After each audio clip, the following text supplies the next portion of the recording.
A night in with MauLer and the drinker, getting trashed with the web screen thinkers. A cheap night cause I'm feeling kinda thrifty, got a 10-pack of beers and a bottle of whiskey. Hop off the cork, have a glass of wine, cause they'll say I'll be fine. Trouble walking in a straight line, but for me a Pinot Noir. It's open bar with our hosts, MauLer and the critical drinker.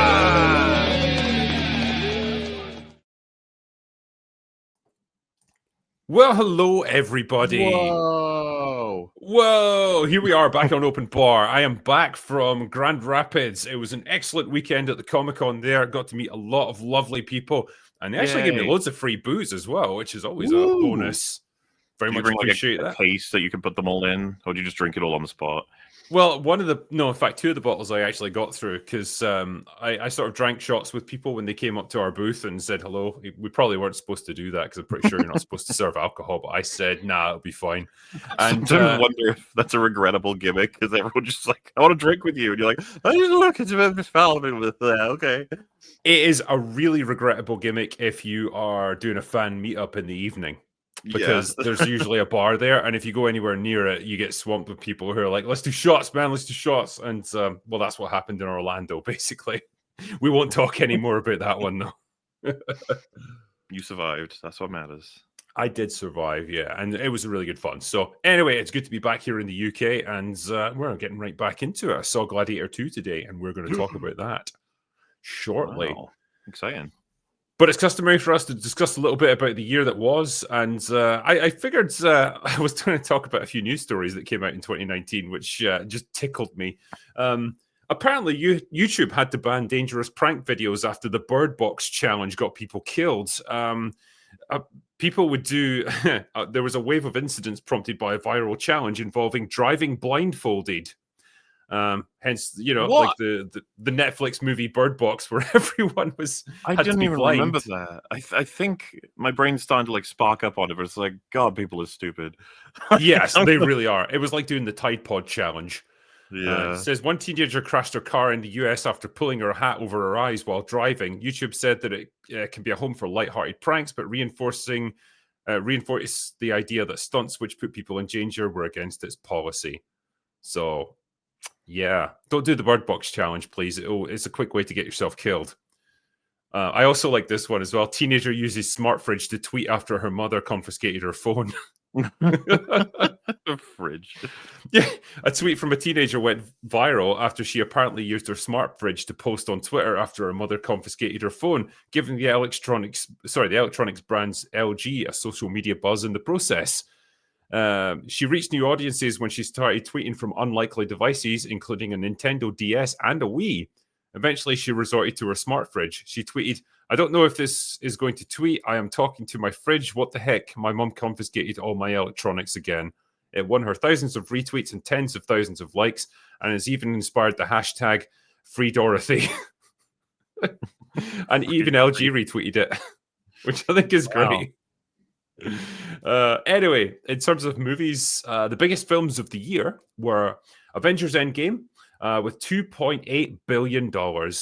I mean, wow, really? What can you even say to that? That's pretty successful. It was a big event, big potatoes, and the whole audience, when you picked up that hammer, went crazy.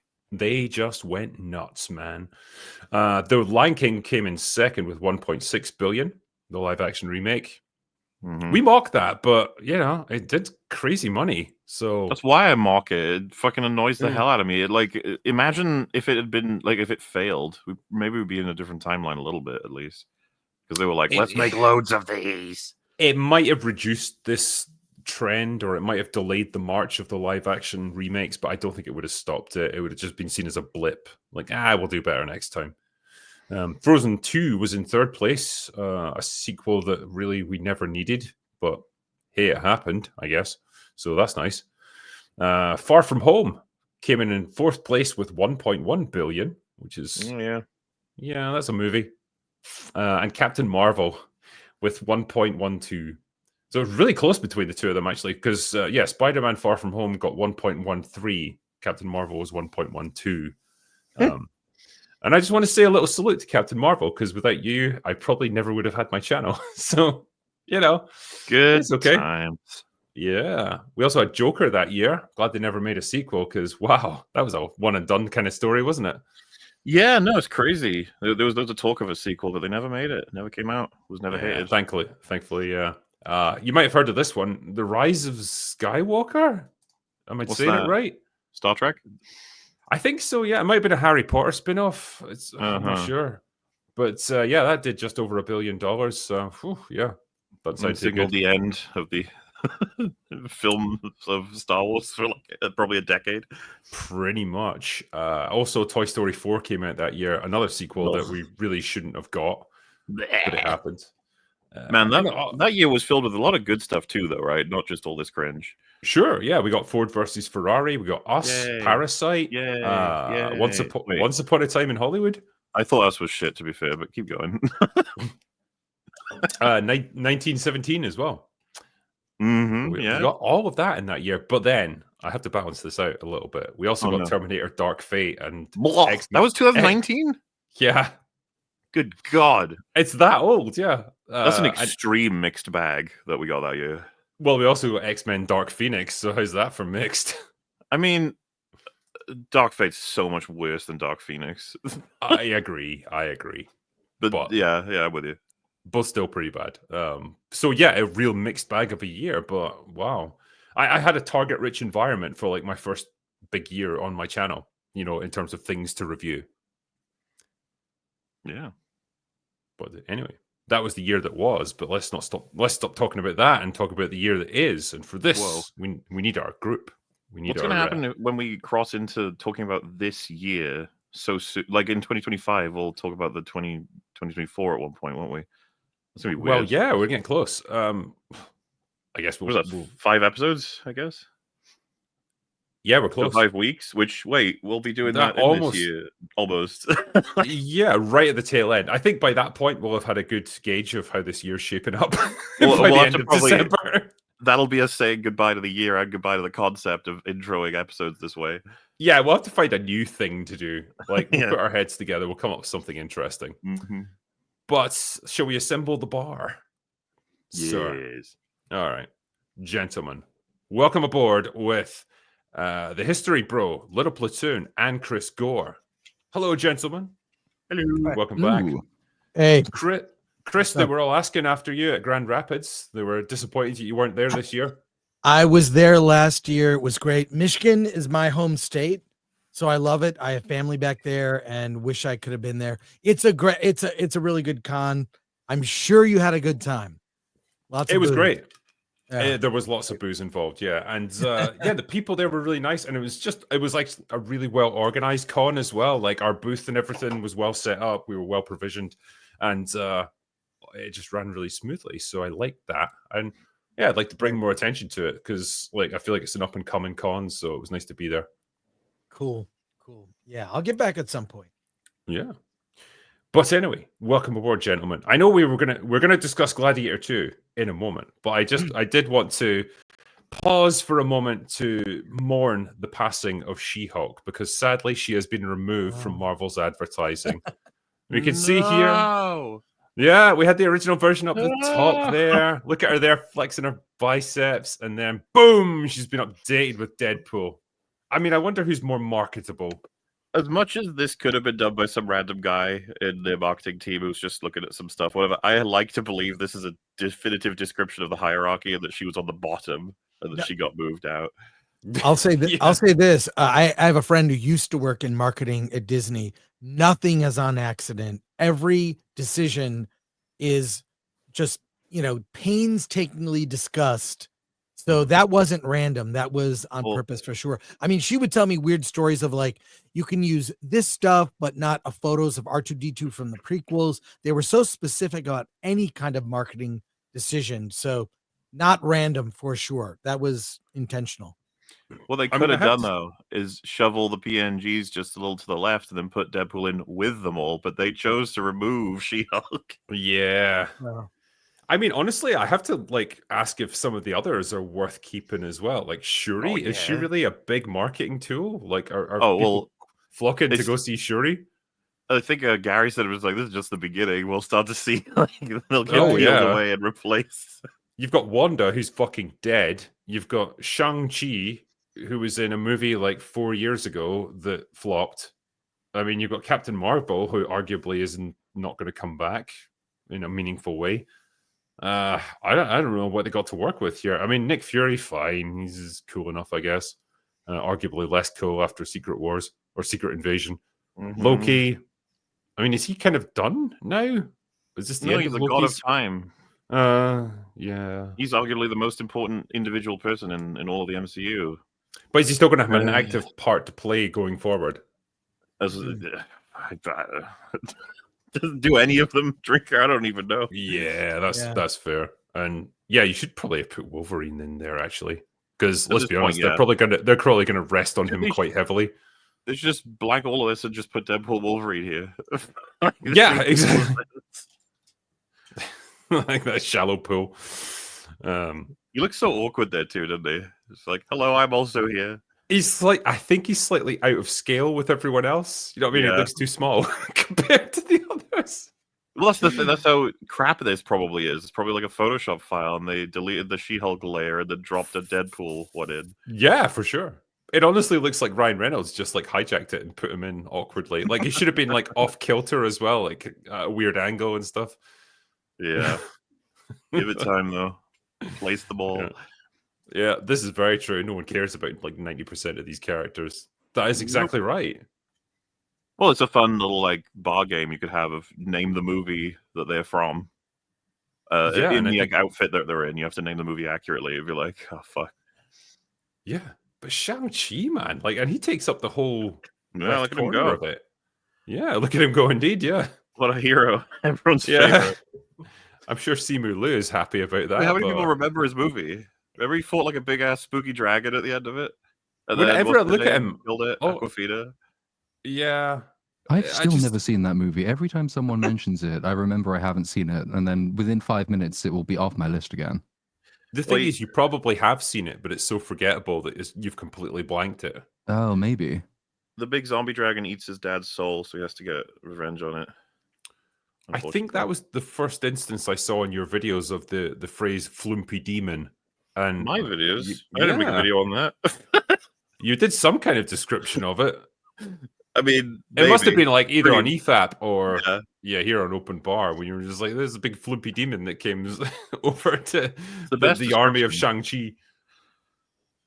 Remember they had Death Dealer, the character that people thought was actually like kind of cool as a move from the comics to the films, and he gets one action scene that's not even badly choreographed or anything, and then in the end of the film he's just sort of with everybody, and a random little bat runs up to him and just kills him by eating his soul.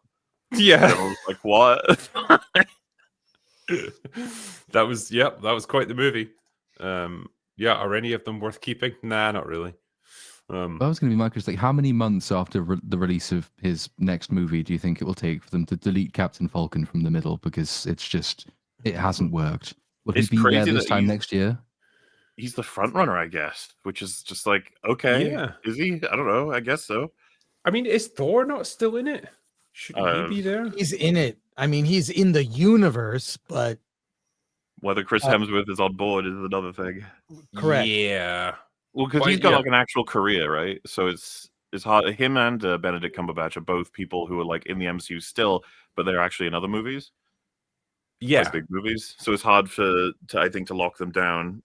In fact, it makes a lot of sense thinking about it now. Anthony Mackie probably is their most like, we're going to put him front and center now because he's all got left, and he probably doesn't have a big enough career outside of Marvel to not agree to be, used for everything. I mean, it's probably all seasonal, and like you guys say, once Captain Black America Man is out the way, they'll probably move him either off to the side or de-emphasize him or just take him out altogether. Unless the movie's a gigantic hit, in which case he'll be the face of the MCU going forwards, which I'm sure they'd love, but I don't quite see it happening, particularly considering how much they've spent on this film. Like, it's got to be well north of 300 million at this point with all the reshoots and everything that they've done. Well, is it definitely still even coming out? Is it definitely going to come out? It's definitely coming out. We've got trailers for it. It's got a release date, I think. So it is definitely happening. It's just had a tortuous production cycle. It comes out on Valentine's Day. Perfect. During Black History Month. So I mean, releasing a movie in February is always a sign of confidence in it, isn't it? No, it's not. I mean, yeah. Well, yeah, exactly. That's what I mean. Exactly. Bad. Yeah, it's a strange time. I thought they never, like, generally it was May before they released their tentpole movies. And this has got to be one of the biggest of the year, surely. You think so? I mean, they did Ant-Man 3. Wasn't that an early sort of March? Was that late February or early March? Oh, And now you're we asking. all know how well that one worked out, so good luck to them. I will say this as well. I don't know how many of you guys have seen it, but the new Captain Kirk thing needs to be talked about. That's the Unification video that got released a couple of days ago. I don't know if any of you have heard of it. I know about it because of Real BBC. Well, there you go. Well done. Look at you go, MauLer. Did you watch it at all? Yes. What did you think of it? I mean, it seemed very like respectful and contemplative, but like I was telling the guys, like I feel like I'm missing a couple of references here in terms of understanding exactly, or maybe it's just a lack of as much passion as you guys for watching it. It's like since you were younger. But like I was kind of impressed with how good looking Kirk was. Genuinely was, yeah. Yeah. Like I didn't have the uncanny valley for the most part. There's maybe a couple of scenes where he's walking around that looks slightly awkward and janky, but the rest of it is just like, God, I can almost forget that this is CGI'd, and I think I'm just watching William Shatner perform here. So what's the concept of it? So the best way to describe it is like when Kirk dies in Star Trek Generations, it's almost like his journey into the afterlife. So he kind of he's walking through like a sort of paradise environment. He runs into a few people that he's known throughout his life. And he even sees visions of himself, like when he was younger, like Kirk from the original series, Kirk from like Wrath of Khan. And then the final scene is when he meets with Spock, who's on his deathbed.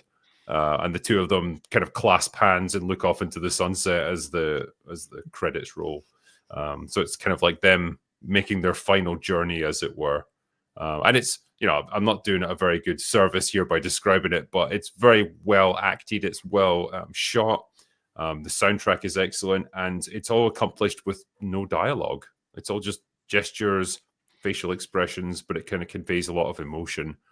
And I think it really nails the idea of the friendship between those characters and the history behind them and what it means for Star Trek. And it just gives them the send-off that they never really got in reality.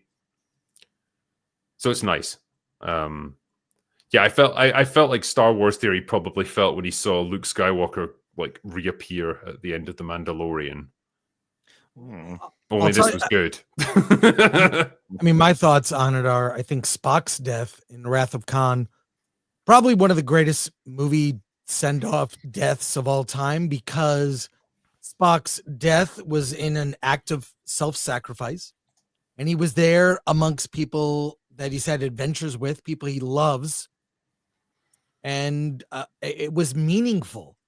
The death with, Kirk, them having a final moment. Conversely, contrast that with Kirk's death in Generations. It was fun. We just met Picard, but it was fun. His final words, or even, Han Solo's death in Force Awakens, one of the worst probably of all time.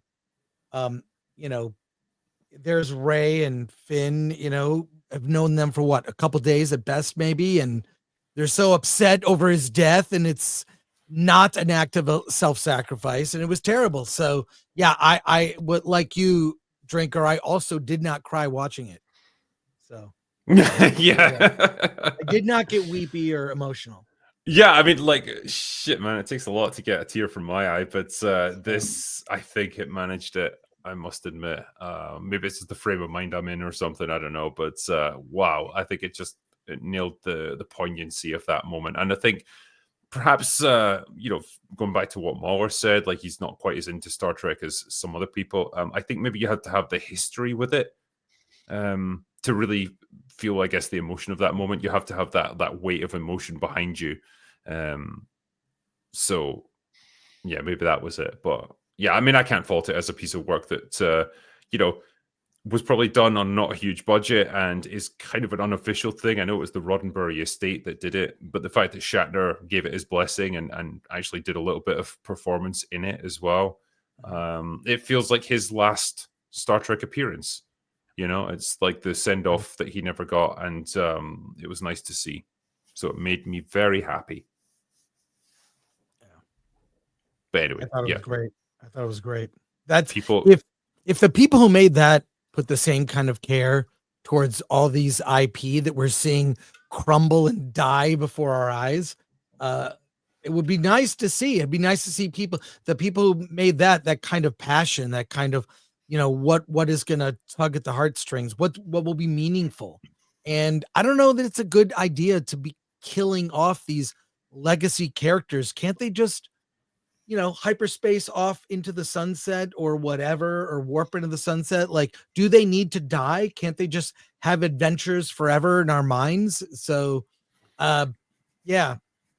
Well, Chris, sad. you don't understand. Like, it's not enough. They have to not only be killed because we have to replace them with younger, cheaper actors that we can hire, but also they have to be deconstructed at the same time. They so need to apologize and humiliated for being who they are. Because we don't want the audience to yearn for these characters. We need them to accept that they were never that good in the first place. And then that way they'll accept the new ones by default. It's genius, really, except that everyone fucking hates the new characters and they despise the studio for killing off the old characters. So, it wasn't the best of results for them, but such is life. And such is Star Wars. Sad. It's sad to see what franchises are even left. They're making a cliffhanger reboot with a female lead. Were you even aware of that? Oh, fuck off. Yeah. Yeah. I mean, why? Cliffhanger, like a film that wasn't even like that big. Like, it's fine for a bit of like 90s cheese, but like, why would you remake it? What can you even do with it? They're scraping the bottom of the barrel on franchises. There's nothing left to ruin. That's it. Yeah, we got a remake of The Crow, like a pretty obscure movie in the first place, like a cult classic, and they're remaking that. They better keep their hands off Big Trouble in Little China, man. I'm telling you, like a fucking riot if they do that. Yeah. I tell you what, though, you, sir, have seen Wicked, haven't you?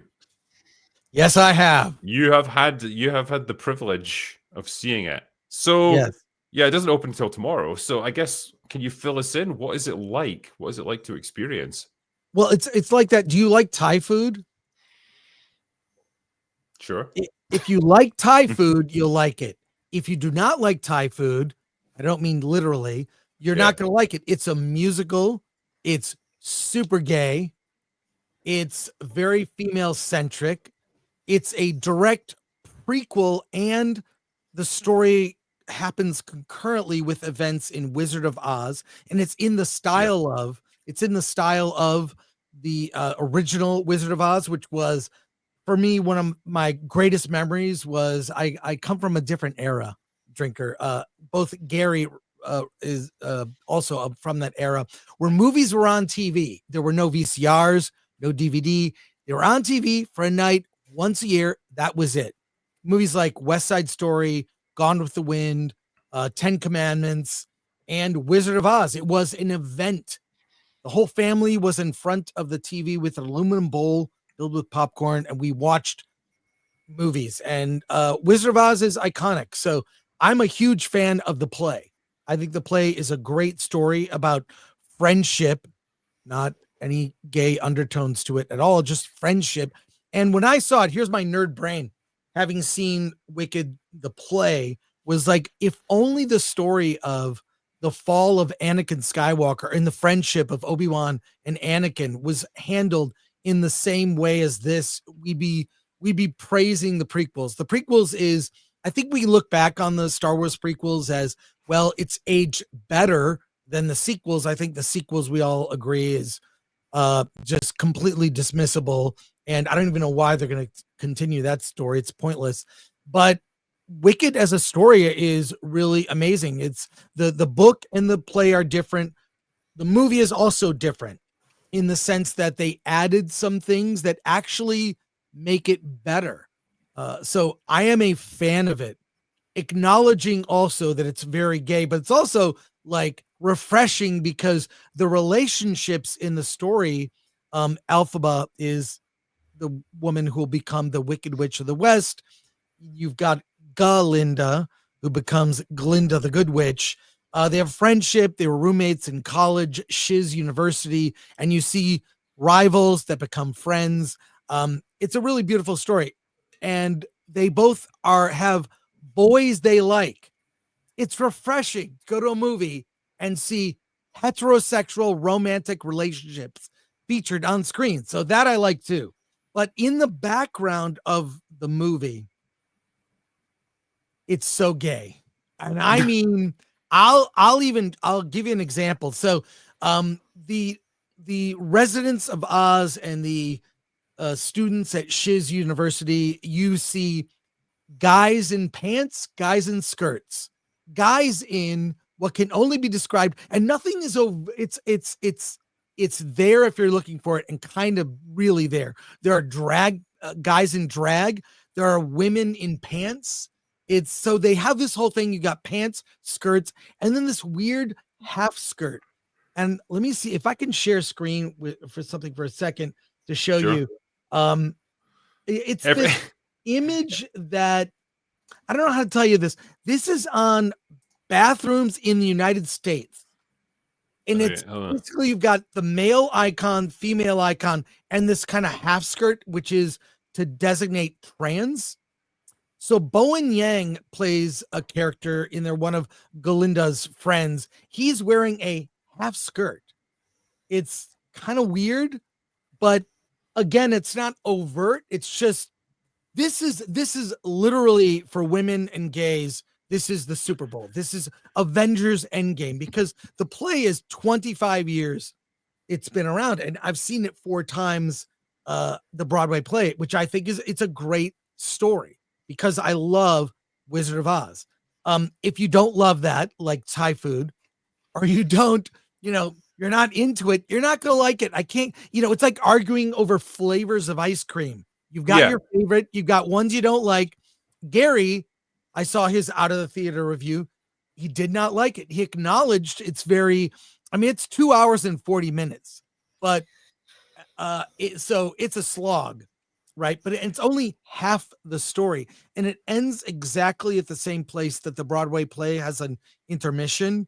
So I'm a fan of the play. This is a great rendition of the play, and everything about it. The trailer, by the way, I thought was awful, terrible, bad effects, not real clear what the story was.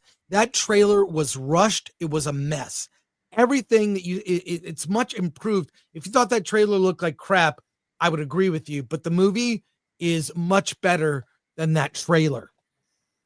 But I mean, because I was going to say, because I've seen the stage show, and I've seen it and I liked it. Weirdly, the songs are really good and stuff.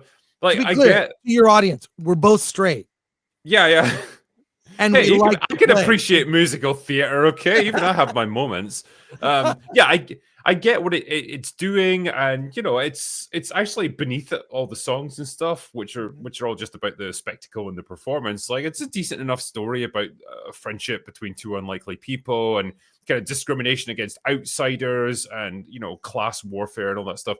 And the rise and fall of Elphaba as a character. So that's fine. I don't mind it.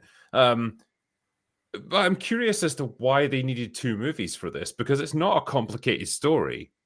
Well, money, I would say money. I think to jam that story into even the 3-hour movie would be tough. So I don't mind it. I actually don't mind that it's 2 movies. I think it's fine. The thing is, what's funny is the political analysis of this movie. They're saying, oh, in light of Trump and the election, this movie means this now. I see it completely differently. The story, Drinker. I see the wizard as being Biden. And the vilification of Elphaba is Trump's Trump being vilified in the media.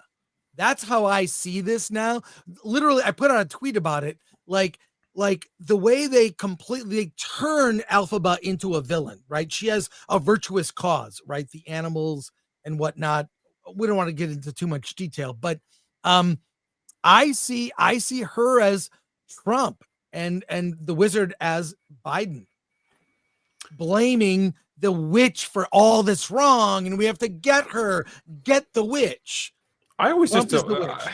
yeah, I mean, like, obviously you can put it into that modern context. Like in the original story, it's just a reflection of the sort of vacuousness of people in positions of power, where it's all just a bit of an act. It's a show. It's smoke and mirrors, really, where they try to hang on to their prestige and their power by any means necessary, and that often means creating scapegoats that they could blame for all of the world's woes, so they don't have to take any responsibility themselves.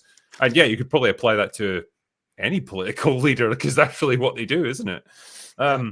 So yeah, I mean, I don't know, like, I wouldn't want to go into this wanting to hate it or anything, despite like the Cynthia Erivo being a bit of a dick on social media.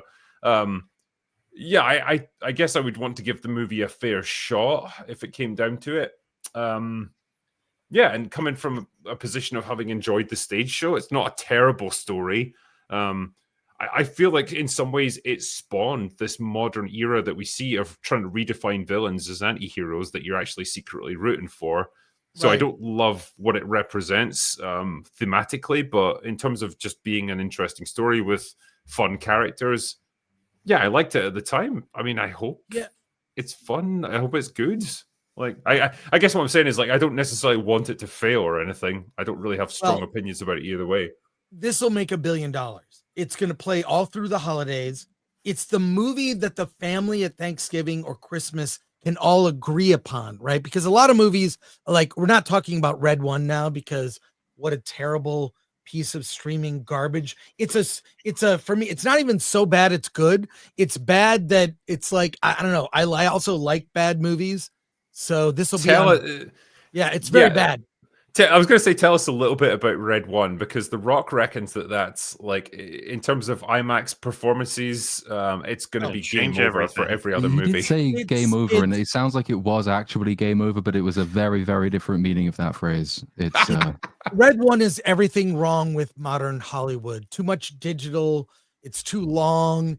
It's bloated. It's everything wrong. It was supposed to be streaming, by the way. That movie was supposed to be streaming only, and they decided, well, we'll release it to theaters. But back to Wicked, saying that, like, families can you have all these choices. Look, I think one of the better movies that's coming out this year, I've seen it twice now, is Nosferatu, Robert Eggers. Oh, yeah, I'm looking forward to that. Fantastic.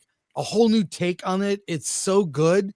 So I love that film. That opens Christmas Day. Not a family movie. It's R-rated. Lots of nudity. Good. It should be. Oh, and by the way, Nosferatu, it's not very diverse. Boo. And it will get criticized for that. It is Robert Eggers movies are never diverse, though. The Northman, The Witch, The Lighthouse. Like, Ooh. But The Lighthouse. There's like two people in that. Yeah. Hey, there's some other guys at the beginning when they're getting dropped off with their supplies. Okay, MauLer. Right. But yes, but Wicked will make over $1 billion. I think it's because of the 25 years buildup of that play, the awareness of it. Wizard of Oz it's got that for nostalgia, right? And because people know that movie, it's one of the biggest movies of all time. So Judy Garland, but it's very gay, but in a way that like Cirque du Soleil is very gay, but families go to see that. Right. And as you said, musical theater, it's all super gay, but I don't know. It doesn't, it's sort of in the background. If you look for it, it'll annoy you. So is it too cynical of me, or dare I say homophobic, just to go with a hard pass? I've got, I know it's not made for me. I've got no interest in it. And even if it was on TV, I'd turn over. Yeah, that's fine. It's like I said, my analogy. Do you like Thai food? If you don't like Thai food, don't watch this movie, or don't whatever. It's like I like bad movies. I like musicals. My I'm not a foodie, I'm a movie. I like different types of movies. I like all kinds of films. So, so I quite enjoyed it, and I'm going to see it again. I know Gary hated it, but I expected him to. I think I'm going to ask Gary if he liked Prison or Wicked better. I'm going to find out. Right. But it's going to do very well. Now, Gladiator, conversely, when we get into that, that's a whole other conversation, because I know you've seen it. Well, yeah, tell you what, why don't we just jump into it right now? Because gayer. at least also a gay movie. At least oiled naked men. Yeah, at least 3 people on this panel have seen Gladiator, which is we're over 50% of the way there, so that's good. So, Platoon, you've seen it, haven't you? I have, yes. Chris, you've seen it. I've seen it. Yeah. Are we doing? Well, I was going to say, are we doing spoilers? I mean, it's still kind of a question, even though it is just the first movie. If you've seen the first movie, it is impossible to spoil Gladiator 2. It is the same, but bigger with some more CGI, and they have doubled a couple of the cast, and that's basically it. But otherwise, how are we standing on the spoiler question? Yeah, let's spoil it, because I don't have enough respect for it to go spoiler free. It's like the original, but with a happier ending. I don't know that it is. I actually think the ending is less happy. I think that the ending, the entire film is way bleaker than the original, because I went back and rewatched the original beforehand, and I actually, because I hadn't seen it for such a long time, I didn't quite realize that the depths, like particularly the symbolic and thematic depths that movie has in it, which was quite a surprise to see and pleasant to see. And then to see all that being completely missing from the second movie was then quite depressing. But if you think about it, all the way through the first movie, you have this idea. It is the dream that is Rome that Marcus Aurelius lays down, and Maximus has to learn how to embody. And the movie takes you through his fights through the Colosseum, which are really him effectively representing Rome against itself. The really interesting thing I thought about rewatching that was, for many, many decades at this point, and the reason Rome has fallen into corruption is that it has become lazy. It's become cynical. Decadent. It's fallen into decadence, and Marcus Aurelius only saw it too late. He was so focused on expanding this empire, that he omitted the things close to home, and that comes back to haunt him when his son obviously murders him and his city has fallen into corruption. But when Maximus goes through the Colosseum, the first thing he does is cobble together these gladiators and remind, some of them were former soldiers, and remind them what being a Roman really is. And he does that by beating the Roman forces. The Roman forces in the Colosseum, they come out expecting to win because they won the historical battle, but they've forgotten how to win these things in real life. And after that happens, obviously he faces the undefeated champion who's been in retirement for 5 years. And the thematic point being made by that film is that Rome has been trading on all these past glories, and it's forgotten how to make new ones. And so when Maximus, who embodies the spirit of the city, comes along, he's able to cut through these myths and to remind Rome in the end about what it's really about. He says his final line is, "There was a dream that was Rome, and it will be realized." But that dream has been carrying everything all the way through this movie. You get to Gladiator 2, the plot's exactly the same. He goes, he loses his wife. He goes into the service of a gladiator master. He gets taken to Rome. He fights through the Colosseum. He fights the Roman forces. Then he fights the undefeated champion, and so on and so on. But the closing message is that there was a dream that was Rome, and it is dead, is exactly what he says in his final speech. And we have to maybe rebuild it. That's, to me, less optimistic than the first film, because that's to say that there is nothing timeless about Rome that we've been carrying through that gives us strength. That's to say that Rome was actually defeated. The dream is gone. Marcus Aurelius was wrong. It was too weak. It was too fragile to hold. And we have to just try and pick up the pieces in some vague and undefined way that the film has nothing to say about and create something new.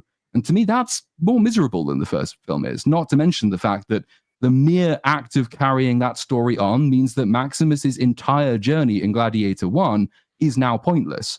He achieved nothing. His whole journey is about reminding Rome of the dream that was itself. And that film closes with the impression that dream was realized. And he has united senators and the Praetorian Guard and the soldiers and the working class, and everyone carries him off the field in triumph. This film picks up and says, well, he didn't achieve anything, actually, because Lucilla had to send her son away, and evil emperors took over, and everything went to shit again. So Maximus's life you could delete from history and nothing would change. And that is miserable to me. If I could offer a slight counterpoint to that, I might say that in the original movie, the battle of the Romans versus who was it originally meant to be, like reflecting a historical battle that they were going to reenact in the Colosseum? Against Greeks? Carthage. Yeah. The Carthage, yeah, Carthaginians. Yeah, that was just an example of Commodus believing that he could manipulate the results of gladiatorial games, and also sacrificing men's lives in pointless battles where the odds were hopelessly staked against them, purely for the entertainment of the crowds. And then the bringing back Tigris of Gaul, the retired gladiator, was an attempt to actually kill Maximus in the ring, because he wanted him dead by that point. And the best way of doing it seemed to be bringing back a former champion who was undefeated, who was still going to be a good match for him, and seemingly had every advantage that he could expect. It seemed to be a foregone conclusion, that fight. And the fact that he failed was unexpected, distinctly unexpected. And the whole story was this man striving for a dream against a system that was weighted against him, and ultimately perhaps inspiring some people to try and follow that dream again, inspiring them to look for something better, but not necessarily succeeding, because he is the tragic hero who doesn't quite succeed in his quest. But when we get to sorry. Well, I was just going to say, I thought it's really interesting what Platoon said about how they've woven in some sort of narrative about the decline and fall, and perhaps it's an allegory or a metaphor for the United States or for Hollywood or something like that. It's interesting to me, though, because this is set in the very early 200s, just before the so-called crisis of the 3rd century. So Rome is actually in a golden period. Sure, they've got a few emperors that are completely the same, like Commodus or Caracalla, but in all sorts of senses, the Roman Empire is at one of its zeniths. People often think in the sort of mid-Republic, perhaps in the age of Augustus, again in the age of Hadrian, which isn't too long before this. Rome is actually at its height. It isn't long before things crumble and fall apart. Only a couple of generations after Caracalla, when there's just endless civil wars and revolts and things. But right now, that period of time, Rome is actually its height. Many would argue. I would. The film condenses all of that in together, so that the two emperors are Geta and Caracalla in this movie. They are basically portrayed as Commodus was in the first movie, but with no actual backstory to them. So they are just mad and evil. One of them, you discover at the end, has basically got syphilis, and that's why he's mad and evil. But the other one is also mad and evil, and we don't really know why. He's just a dick. But the gladiator master, who plays effectively the role of Proximo from the first movie, is Macrodus in this movie. That's Denzel Washington's character. I don't really know why they made him the master of gladiators, which he wasn't historically. I think it's just because they were stealing it from the first movie. But he's the one who takes Lucius, who is Maximus's secret son, takes him back to Rome, uses him in the conspiracy to murder both of the emperors, and then very briefly, for about 5 minutes of the movie, take charge of Rome itself. He manages to convince the Senate to give him control of the Praetorian Guard, despite him not being an emperor and the emperor still being alive, and then leads the army out to meet Pedro Pascal's character, who's coming into the city, but then he's dead by the end of the movie. So they are condensing all of that glory part of Rome and all of the intermission between Geta and Caracalla and Macrodus into effectively half an hour of movie. Yeah, the Macronus, I think, is one of the major weak points of this movie, in that I never quite understood what his ultimate plan was, because he seems to fluctuate between different ideas. And by the time you get to the end, he literally just submits himself to a hand-to-hand fight against Lucius. Yeah. And that has got to be the most unfairly mismatched brawl I've ever seen. It's like a 65-year-old Denzel Washington versus like this 28-year-old gladiator who's like in the peak of fitness and who's just kills people for a living. Who do you think wins? But like the movie frames it as if this was all his plan. Like he rides out into the middle of this battle between these two armies who are advancing on each other. Like he intended to be there. Like he's going to spring some grand plan. He's going to like bring all these like schemes that he's been hatching into fruition at this place. But it's not. He literally just stands there while Lucius charges at him, and then they fight each other, and then he dies. It was such a baffling ending. at least Commodus had a plan. He gave, he handicapped Maximus by having him stabbed in the back. So he was at a disadvantage. He intended to kill him in the arena to prove himself the superior fighter and finally vanquish the man's legacy. So he had every reason to believe he was going to succeed. It was only Maximus's sheer grit and determination that got him through. But in this case, I don't get what he was going for. Am I missing something?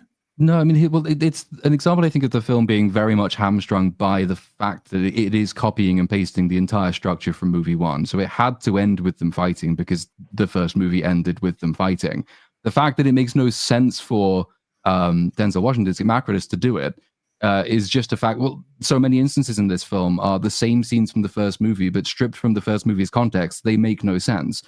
So Macrotus's plan all the way through is basically, it's another example of the repudiation of the myth of Marcus Aurelius. You find out that he once served with Marcus Aurelius and he was done a grievous injury by him, and he wants to find his revenge by, in Marcus Aurelius's own words from the Meditations, being the opposite of the man who inflicts the injury. So he basically says, well, a good man injured me, so I'm going to be an evil dick to prove my point, which is cheap and lazy. He buys his way to the top by manipulating one senator in particular. He makes him very much indebted to him. And the lesson there is that Rome is just a myth. Money is power. If you have money, you can control the city. But the entire way the conspiracy unfolds is a carbon copy of the first movie. So you have Lucilla, and you have Gracchus, and you have a Maximus stand-in in Pedro Pascal's character, and they have their conspiratorial meetings, and then the information leaks out, and it gets to the emperors, and then Maximus, Pedro Pascal's version of Maximus, is thrown into the Colosseum to be beaten. But there are so many examples where, like in the conspirators scenes or the way the plot breaks down, there are other decisions available to these characters that they could and should have taken. Whereas in the first movie, they took the care to ensure that the plot could only work in this one specific way. There were no better decisions the conspirators could have taken. That's not true in Gladiator 2, because it has just pasted the structure without any of the supporting work. So the film doesn't make any sense, as well as being a very, very point-for-point remake of a film that did make sense. Yeah, I was going to say this, because I think you touched upon it before as well, the idea of duplicating character arcs and character ideas from the first movie, so that you now have two people representing the same character, essentially, and you end up with a really muddled story. So Maximus from the first film, you now have Lucius and, what the fuck is Pedro Pascal's character called again? Marcus Acacius. That's the one. So, so essentially, they're both filling in the same role. And the result is that Lucius ends up vacillating between different ideas of what his concept of revenge is. He wants revenge against Pedro Pascal for ordering the death of his wife at the beginning of the movie. But then he eventually realizes that the man was a good man, and he's not really invested in the whole war thing anymore. It was just unfortunate. He wants to kill, he hates Connie Nielsen, for abandoning him, but then he gets over that really quickly and he wants to save her again. There's so many people he wants to take revenge on, and then it just kind of fluctuates between different people. First it's Pedro Pascal, then it's the emperors, and then it's Macronus. It's a muddled story. Yeah, and none of the changes in his character make a difference. It's not based in any actual thing you've seen his character go through. He doesn't actually have an arc. He just appears in different scenes as a different character as the scene demands. It's very hard to send him on an arc anyway, because he begins the movie absolutely hating and loathing not just Rome and the idea of Rome, but Romans as well. So he begins the movie, before anything bad has happened to him in the movie, he hates everything about Rome. Then his wife gets killed. His wife is a lady soldier in North Africa, as you would expect. His wife gets killed because women often fought in the front lines in classical antiquity. And the response to his wife being killed is, of course, no change, because he already hated the Romans. So there's no actual impact that his wife leaves, and indeed, he seems to forget she's dead in large numbers of scenes where people will come to him and talk wistfully about their own wives and happy lives. And he has the character doesn't react as though his own wife has died. There's just nothing going on, because they started him from the position he really should have been earned into. And of course, there's no then juxtaposition with his later actions. All they can do is say, well, we've decided he likes Rome now. Why? Fuck knows. We need him to, so it's all good. Yeah, I mean, like, he even allows himself to be taken into captivity without a fight. Like, when his wife has been killed in this because basically him and his wife are living in is it Nubia? Like, it's somewhere in North Africa anyway. Like the last free city that's holding out against the Roman Empire. The Romans show up, basically kill all the defenders, kill his wife. He gets knocked off a wall and falls into the ocean, and then wakes up and then finds her dead body, and he's like cradling her. And then 2 Roman soldiers show up and lead him away, and he just lets himself go. He lets himself be led off by them, like without any fight, without any protest or anything. And then he's just shipped off to Rome to fight as a gladiator. That's all you get from him. And he's such... This sort of thing happens throughout the movie where he's just this weird, inconsistent character. Like, sometimes he's burning with absolute rage and he wants to kill everyone. Then other times he's like laughing and joking around with people. It's just, it creates this, again, like everything else, it's a muddled character where they don't really know what to do with him. It's like they were trying their best not to just have him be another Maximus from the first movie, but that's exactly the role he has to fill in the story. So I don't really know what they're trying to accomplish. It does sound kind of subversive what they're doing with that. It does sound like the writing is like lazy and derivative, 2 very bad things if you're a writer, to be lazy and derivative. I'm still surprised, I shouldn't be, but I'm still surprised that they let children write these movies where there's budgets of tens of millions or hundreds of millions of dollars on the line, that they let a member berry person write something like this. And it's lazy and derivative. It's mind blowing. Let them play in the sandbox. Don't make them write these movies. There is a lot of member berries, and you know the thing that I find so disgusting as well. It's like they have inscriptions on things right at certain times throughout the movie, and there's an inscription on Maximus's tomb from the first movie, saying "What we do in life echoes in eternity," right? And it's in English. But then everything else in the movie, like the buildings and stuff, like things will be inscribed in Latin. But they wanted you to really understand, like that's what they wanted you to see. And then a character looks at it and then reads it out. What we do in life echoes in eternity. It's like, okay, can you make it more obvious, please? There's no subtlety, right? You need a tiny bit of finesse to allow your audience some sort of credit, that you don't have to be exactly on the nose about everything.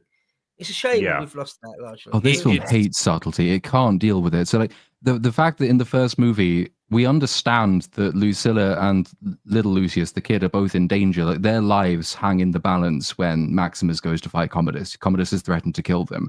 We understand that, even though they are not themselves in the Colosseum being threatened with weapons. That's relatively subtle. This movie puts them in danger again, well, puts Lucilla in danger specifically, but because it doesn't really trust the audience might understand this, she is just tied to a pillar in the middle of the Colosseum while the fight is happening, just so we all understand that her life is in the balance, because we didn't get that from the first movie. And then Denzel Washington shoots her with a fucking arrow. I mean, I'll just say this. I found the events of the film uneventful and weightless and weak. And I knew this movie would be bad from the opening credits. I'll tell you why. The opening credits is a montage of iconic images from the first movie. Saying, remember that? Remember this? Remember? So that off the bat really put me off. And I'll bottom line it for you really simply. In the way that The Force Awakens is a retread of, moments from the original Star Wars, but lesser on every level, acting, story. That's what this is. It's a retread of the first movie, and all done worse. And even do we care about spoilers? No one does. The first Gladiator fight with the monkeys, digital monkeys. Yeah. What is this? It was so fake.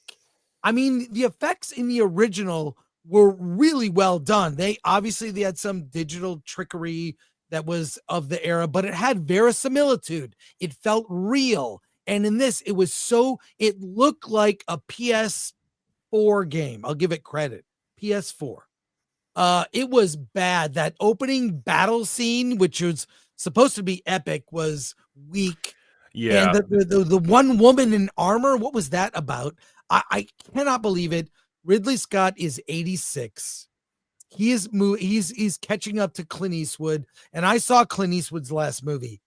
I don't know that he was really behind directing that movie. It was kind of it was like an episode of some police procedural. Juror number 2, I'm speaking of. But yeah, Gladiator 2, what a miss. A thumbs down for me, and it really is like a retread. It's just a retread, but everything worse or worse effects. And by the way, I went to a screening of it with the cast was there. They bragged about the fact, the producers bragged about the fact the movie was shot in 55 days. You know how short that is for a movie of this scale? That's short. Because I imagine Ridley Scott as being quite not necessarily a perfectionist director, but like a man who pays a great deal of attention to like the staging of every shot, because visually his movies usually look fantastic.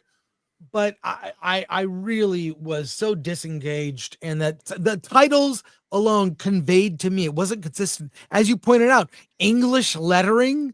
I mean, it's just they were trying to make a release date. They weren't trying to make something that had some greater significance and kind of a setup for a Gladiator 3. Are we going to see it? I don't care. So. I think as well, like all the actors are a downgrade from the original movie. So like Paul Mescal is no Russell Crowe. Like he does not have the gravitas. He doesn't have the charisma to carry that off. Pedro Pascal, again, I would say he's no Russell Crowe either.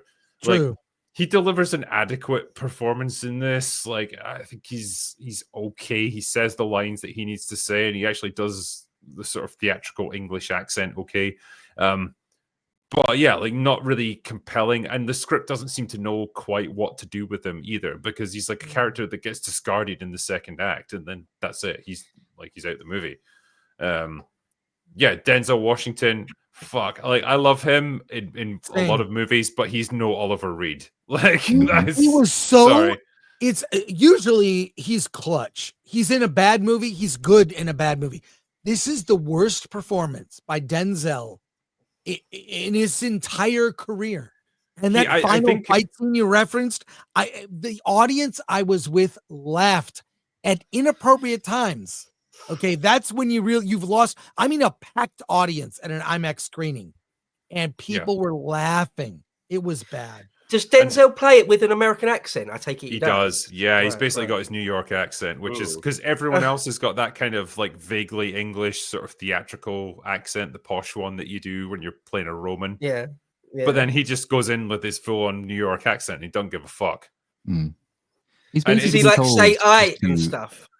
It's not quite as bad as that, but like just he acts, his mannerisms, his inflections and stuff are just very much modern day, and it's just so weirdly off-putting. It's like I feel like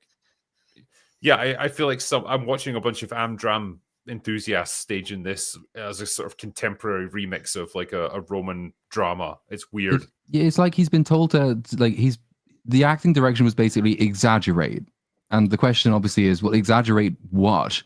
And there was no answer to that question. So he's just playing a slightly exaggerated version of a generic character. He's quite captivating to watch, but not really, there's no depth to it. Not like Oliver Reed's character, who again is symbolically much more important because he's lost the way, but he is still in touch with this dream that was Rome because Marcus Aurelius frees him. And so in a sense, though he's got things to teach Maximus's example has things to teach Proximo. But Denzel Washington's version of that character doesn't have any of that stuff. He's just vaguely vengeful and he's power hungry, and that's it. That's all you get. Yep. Can I ask a question real quick, just about you know the film Napoleon came out, and the writing in that was diabolical, but it looked good just in terms of cinematography. Can you at least say this about Gladiator 2? Does it? No. You can't even say that. No. It doesn't look as good as the first Gladiator movie, and it makes heavy use of CGI, which isn't always very good. Oh dear. And does Pedro die? Yes, he does. He dies around the 2/3 mark. Again, like with what I'm hearing from all of this, it feels like Ridley Scott took the other direction that a lot of creatives don't, which is they're remaking my movie that I made from a classic era. I'm not interested. They can go kill it if they want to, sort of thing. He's like, no, I'll be the one to kill it. If someone's going to kill it, it'll be me. True. But I think does he feel doesn't like realize that. he's killing it. He's trying to further this thing. I think it's interesting because the it's original funny. draft for the original movie originally did have Maximus surviving at the end, and I think Russell Crowe was the one who, it sounds at least like Russell Crowe was the one who basically insisted he had to die to make the point. It feels like this movie is just taking an earlier draft of the original movie and then just turning it into a sequel, and that's why the character survives at the end, just as the original Maximus was going to survive at the end. I think it also would make more sense for the movie had Maximus survived the original and he was in the role of Pedro Pascal's character. He almost feels like the father who's done an injustice to his son. And maybe that was like a half-baked idea for a second movie Ridley Scott had back in the day, and he's trying to repurpose bits of that as well. But nothing about this feels like it was written at any point in the last 15 years, except insofar as it's really cheap. But there's no new ideas there. It's all very much like discarded bits of old drafts. That's, well, what can we do with that? Stick them together. Okay, that'll do. I mean, it's sort of stating the obvious, but, you know, Ridley Scott's lost it. I mean, 86, I mean, with the best will in the world, a member of my family's in his 80s, and you could think he was in his 60s. But still, 86, it's getting on. I mean, Napoleon was terrible. I watched American Gangster the other night, and that is from like 2007 or something, such a while ago now. But that was still, the direction was good, and all sorts of things were sort of good about that movie. But with Napoleon and now this, please, Sir Ridley, stop, please. I think he does need to stop. Like, and he does, like, intellectually, he still seems pretty spry. Like when he does interviews and stuff, like you would not think he was 86. Like, because by that age you should be getting quite frail. But you know, he's still got something going. But like, yeah, his creative instincts are not what they were in the days of doing Gladiator and stuff. Like that's gone now, and it's just kind of embarrassing that he keeps churning these movies out. You know? What's that? Sorry, it's been far more than a decade since he started destroying his legacy. So I'm just saying, you know, exactly, yeah. He's kind of gone through everything now. Like we're well past, we're post Ridley embarrassing himself. Well, yeah, I mean, like let him do Blade Runner 3, and we'll see what comes out of that. I don't think. Can he pass through to the other side? Can he transcend cringe and just become good again without even trying? Just somehow I think only to the other side. The only man who's completed that journey is Nick Cage. Okay, and that's not, mere mortals cannot make that kind of journey. I was just thinking as well, like, you know, we were talking about like it's a beat for beat remake for the most part of the first movie, but just shitter. The opening battle, I think, is a perfect example of like that mindset, because the original battling against the barbarians in the forest in Gladiator was just epic in every sense. Like it was a big spectacle of destruction and like the Roman military power and discipline versus like disorganized barbarian hordes, and like which wins out, finesse or brute strength. This one is just a confused mess of stuff that happens that doesn't have any logical flow to it. Like, you know, Bo, I'll put this to you, right? Imagine you're a Roman general with Roman level technology, right? And you're sent in to assault a fortified coastal city, right? So they've got big old walls around their city from every direction. Mm-hmm. Do you A, land your forces somewhere nearby and then besiege the city? Or do you attempt a frontal assault with boats against the city walls from the ocean? I'll put that to you, under heavy fire, by the way, the whole time. Right, yeah. I mean, it's not usual military doctrine to do the latter, is it? Really? Yeah. It's funny because the Romans did have also. I've been reading just recently about some of the coastal fortifications that Caesar did on the French, because that's a couple of 250 years before this. And yeah, they had all sorts of techniques, all sorts of things. You build a giant mole, or you build all sorts of siege engines centuries before this. So Yeah, that sounds ridiculous. And they had sort of siege towers built on the front of the boats, and I think that there are ways you could justify the naval battle. The problem is that before you even see the ships, you're given the essential world building information is that Numidia is the last free city in Africa Nova, i.e., the Romans have conquered all of the land territory around this city. So that makes it even less sensible, because you would think you would, land. And also, Pedro Pascal's character is sick and tired of war. He actually doesn't want to kill people anymore. So rather than just charging them with your boats into a battle, why not? Land, surround the city. You've got supply lines from every other territory you've conquered, because the film told us you've done that. And you might be able to force them to surrender without fighting, which is what Pedro Pascal's character wants to do. But because the first movie opened with text crawl, and then shot of man on farm, and then big battle. So this one begins text crawl, shot of man on farm, then big battle. And the fact the battle isn't justified doesn't occur to them at all. It's just, God. Yeah. And there's not even a sense of the kind of emotional impact going into the battle, right? Because you would think maybe the people in the free city are going to be terrified at the prospect of a Roman assault. Like, oh my God, we're the last holdout. And I don't know if we can withstand this assault because these Romans have conquered the whole of Africa. This is terrifying. Instead, they're more like, yeah, we're going to beat the shit out of them because we're awesome for some reason. And everything will be fine. And they go into the battle and then they're kind of surprised when they lose. So again, there's just no there's no sense of impending doom. There's no sense of what this means to the average person. They all just kind of play their part and then dutifully get killed. And the leader of the free city, I can't remember what his name is, the character's name.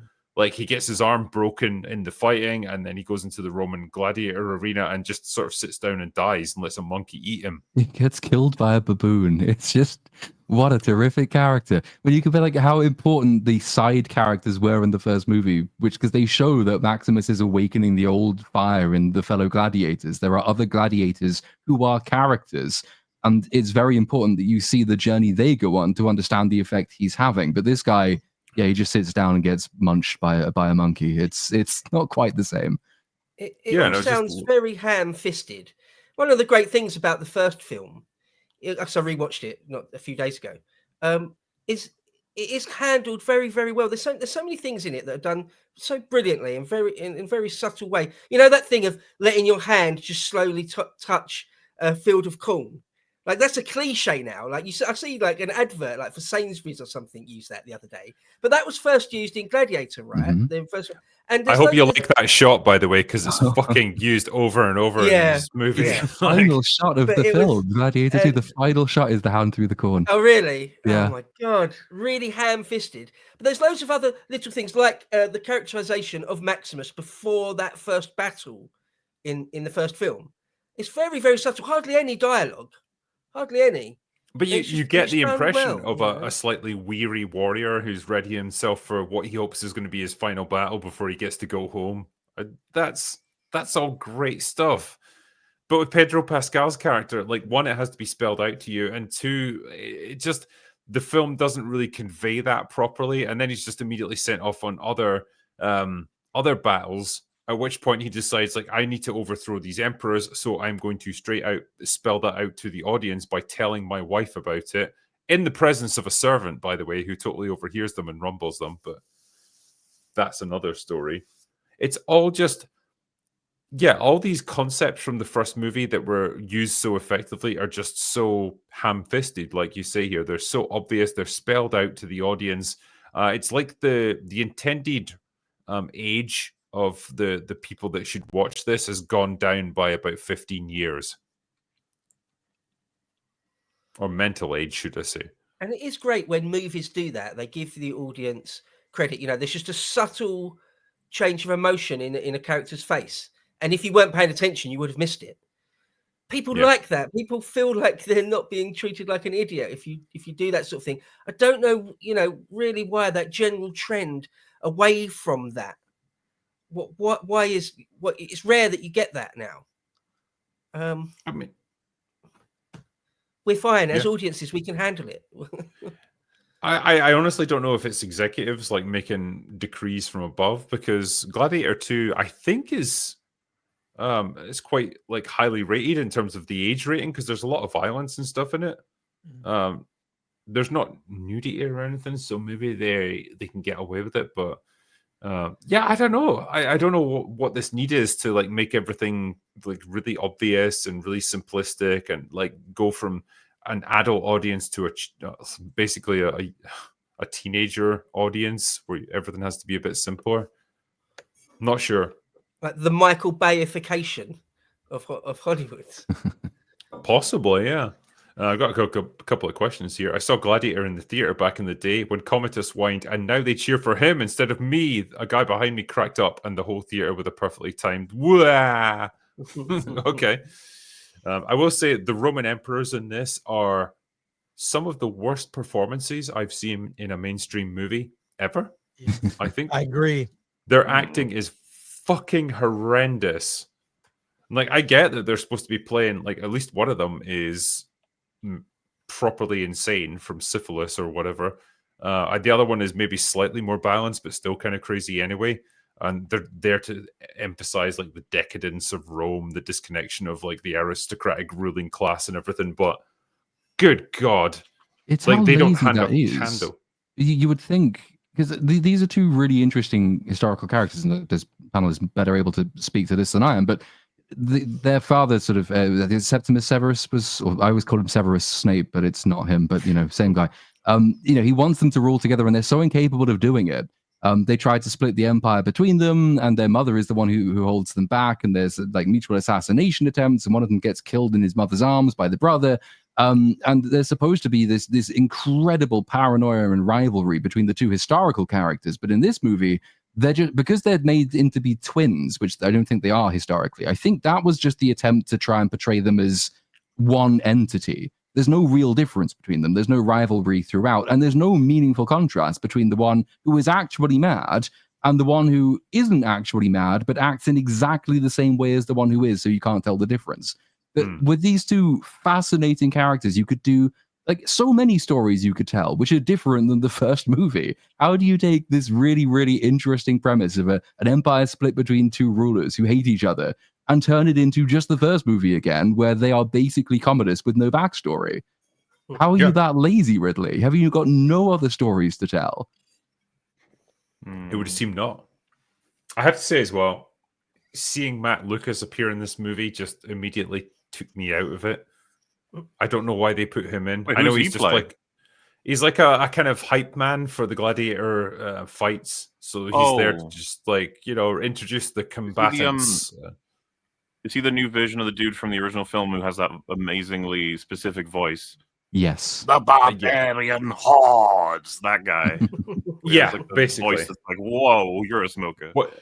But he's like a million times less interesting to watch on screen and much more comical. So I think that kind of sums up the whole movie, really. Yeah. People are asking as well, is Pedro Pascal a good guy in this? He kind of is, yeah.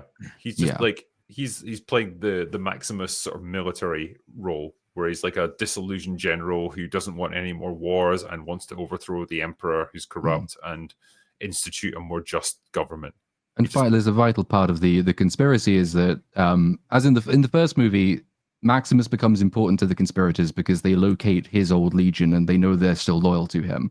So if they can get him to the legion, then they might be able to bring him back into Rome and then restore the Republic. That's the first film's premise. In this movie, same thing. Pedro Pascal is he has a loyal legion. It's camped in Ostia, which is like 15 miles away from Rome, and they can bring that legion in to take the city and restore the Republic. The difference in setup is that Pedro Pascal's character is free for the entire build up to this. There's no actual reason that he shouldn't have already gone out to find the Legion and brought them in himself, but he doesn't do that because if he did, nothing would work. So again, same basic plot beat, but no thought has gone into the staging to make it seem sensible.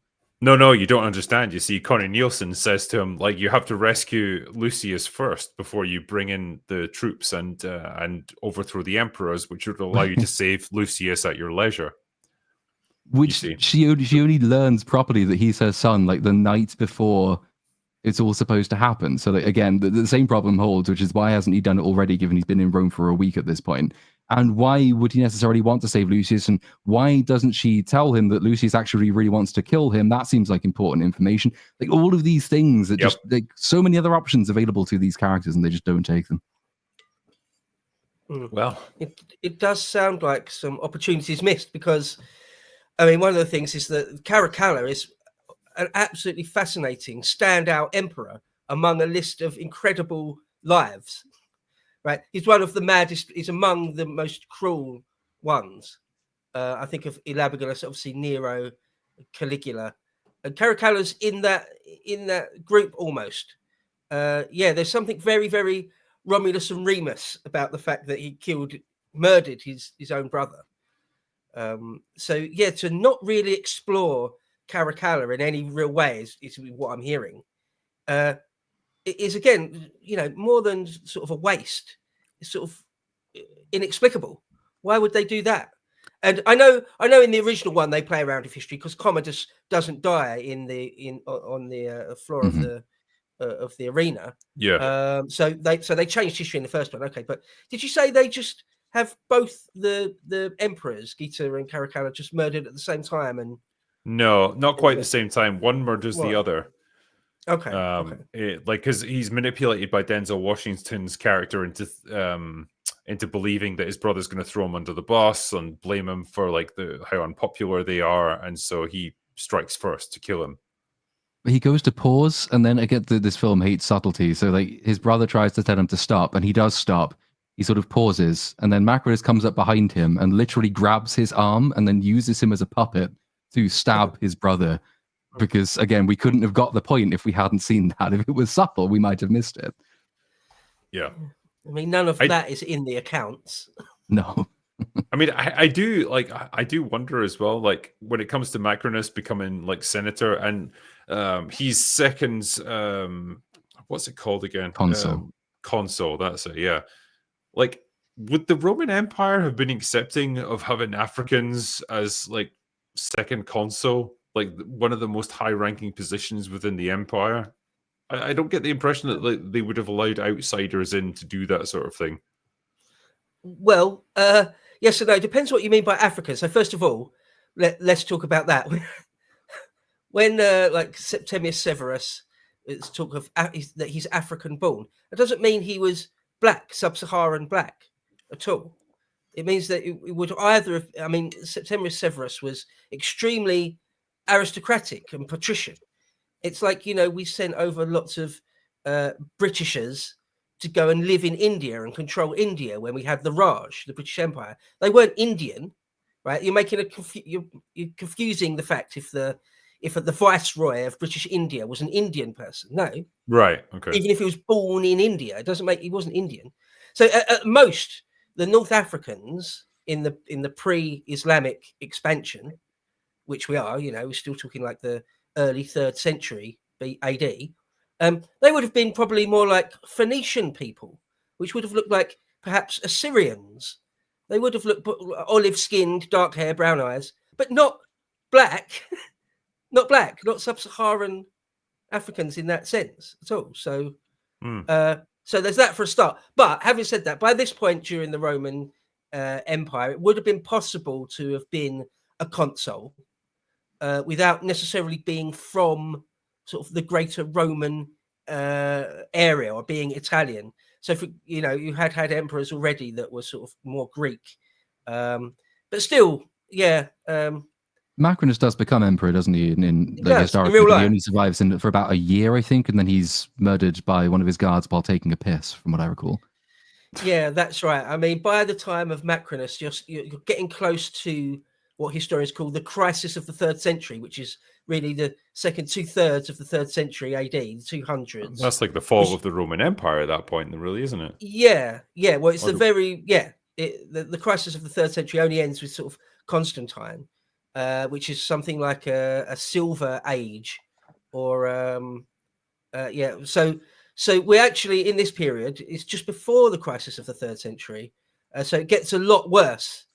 where there's just sort of endless usurpations and endless rebellions, and general after general are proclaimed emperor by their own men and then overthrown by their own men, and on and on. It's just like an endless, almost endless cycle of that. And so we're not quite there, because I mean, Septimius Severus rules for sort of 17, 18 odd years. That's the thing about Caracalla. He was made co-emperor when he was 11. No wonder sort of had lost perspective. Right? If you make an 11-year-old the most powerful person in the world, known world, and say, you know, you were born to do this. This is your destiny to be like this. No wonder it sort of can pervert people's minds, corrupt them, absolutely, to be given absolute power like that. Yeah. So anyway, seems like a shame they didn't really explore Caracalla. Yeah. Well, they didn't explore a whole lot of things in this movie. Oh well, that was our experience with Gladiator 2, I guess. Not necessarily one we'd recommend. 3? No, please don't make it happen. Platoon, here's a question for you, and you as well, Chris. If you had to compare this to Napoleon, how would you stack them? Napoleon was much better. It had the battle scenes were better. Right, it wasn't as digital. It seems like Ridley was more invested. So, even though he's made great films, he's also made bad films. He's inconsistent for sure. But yeah, I thought Napoleon was much better. And I haven't seen the longer version, but I was lucky enough to see it on the big screen. I you know, it has its own flaws, but far and above Gladiator 2. Yeah. What about you, Platoon? I have not seen Napoleon yet, but I can imagine I would prefer it, if only because I wouldn't be sitting there thinking, I've already seen this fucking movie. Yeah. No, I'm inclined to agree with Chris. Like, Napoleon, despite being wildly historically inaccurate, I think had a bit more of a cohesive central narrative. And yeah, it didn't just feel like a rehash of something else that was better. So, you know, I still didn't like it that much, but like, yeah, I'd probably rank it above this. So, Gladiator 2 kind of fucking What do we sucked. think? I just saw Gary on Twitter. He's in an empty theater to see Gladiator 2. Empty. And I'm looking at, we have these apps to book our, movie tickets to see movies. Every screening of Wicked is just packed full. Yeah. Gladiator is inconsistent. I went and saw it in IMAX today, and there was 6 other people, I think, in my screening. Yeah. That was I don't know it. what that says. But I'm sharing something now. I don't know if you want to show it, but I don't know that we'll get a repeat of this. No. They're trying to make that happen. I don't think so. I don't think Glicked is going to happen. I think the way that this is shaping up, like Glicked is just going to bury Gladiator. But you've got one movie really. I mean, look, Wicked is this year's Barbie, right? It just is. Yeah. And Gladiator should be the male, the one that is male dominant audience. And they really can't. It's weird. Hollywood has seemed to really be difficult being able to connect with a male audience. They don't know what manliness is, what true manliness, or what men want to see in theaters. Right? Have you seen your average Hollywood writer, Chris? I think exactly. That's the reason they don't understand what fucking manliness is. The values. Nothing says manly like licked. Yes. Yeah. Well, I'm just saying, Oppenheimer probably appealed more to men, right? Yeah. I mean, mostly male cast. Some nude scenes with Florence Pugh, but that was fine. Barbie, I think Barbie did a great job. They knew their audience. Wicked, I'm not sure if you're aware, but I've been made aware. There is Wicked merch all over the place. Wicked action figures with the wrong website on the box. Wicked makeup lines. I didn't know this. The Wicked merch is insane. And if you're a woman, you're getting all that marketing. You're being advertised to. Yeah. So they know their audience, and that's fine. That is totally fine. I think Hollywood, with the invasion, and we can talk about the Jaguar thing if you want. That's kind of permeating there. Oh, wow. Yeah. But what I mean is they've hired a lot of women in these positions. And I really believe what I know about marketing is you can't sell something that you don't also believe in or you also like, right? You're not going to be able to sell a food or a device or a thing you don't currently love or use. That's why I don't get involved with anything unless I really love it, right? You can't sell it. You can't be an advocate for it. So I feel like they put a lot of, I'd say, fresh out of college females in positions in marketing. They don't know how to sell to men. They know how to sell to themselves, right? But they don't know how to sell to men. And that goes for this movie and among many others, a profound lack of manliness or maleness in films. That was the downfall of Star Wars. Truly, Star Wars, we've talked about it before. It's a girl brand now. It just is. Even Dave Filoni, even though he identifies as male, brings a female energy to Star Wars. I mean, I think no one would disagree with what I just said. So, no, like I think you summed it up perfectly once on social media, where you said that they took a boy brand that essentially was universally portable that everyone could enjoy, and turned it into a girl brand that nobody really enjoyed. But also, and I think you were exactly right with that. Yeah, well, women like manliness too. They like the Marvel movies that were shirtless Avengers. I mean, it's probably in their contracts that every Avenger must have a shirtless scene. And they've all done it, from Benedict Cumberbatch to Paul Rudd. They've all done it. So, and that's fine, so I do think that women are attracted to male energy. But when you feminize something like Star Wars or any sort of male-centric film, you're not gonna. It's gonna. I think Gladiator will tank. The second weekend will be. It should do okay this weekend. I think Wicked will win the weekend, but second weekend it'll probably drop. And it's 220, right? Not a short film. I mean, there's no buzz around it as far as I can tell. Like nobody seems that excited about it. Whereas there's a lot of buzz around Wicked. The point you referenced there about the Jaguar commercial as well. So if you think of Jaguar cars, if you were going to advertise them, what are you going to advertise? Like luxury, mechanical engineering, like the beautiful harmony of engineering and science and aesthetics and art all together into a car. You're probably not going to think of this. This is our Jaguar commercial here. Like, what is this meant to appeal to? What even is this? It looks like an unreleased David Bowie album from the 70s. I mean, it's very Ziggy Stardust. And the thing is, it doesn't go anywhere. It's literally just these people walking around a set. Yeah. Just in brightly colored clothes. It doesn't tell you anything. It doesn't inform you about the brand. It doesn't make you inspired by the product that they're selling. It's just this. Dude, this would make a good Pet Shop Boys final video. question. Having this image and saying, what is this advertising? Yeah. If anyone had to actually guess, who's gonna fucking say a car? Exactly, yeah. And it's it's apparently done wonders for their stock market price. It says here, Jaguar stock prices tumbles amid backlash to their adverts. So let's see. Well, I mean, you could say Bud Lighted as a verb. They Bud Lighted their brand, just like I do think the Democrats Bud Lighted their brand. They feminized it, and it lost its appeal. So I mean, it's they Gilletted it as well. Yeah, Gillette. Horrible advert, good that just caused this insane backlash. And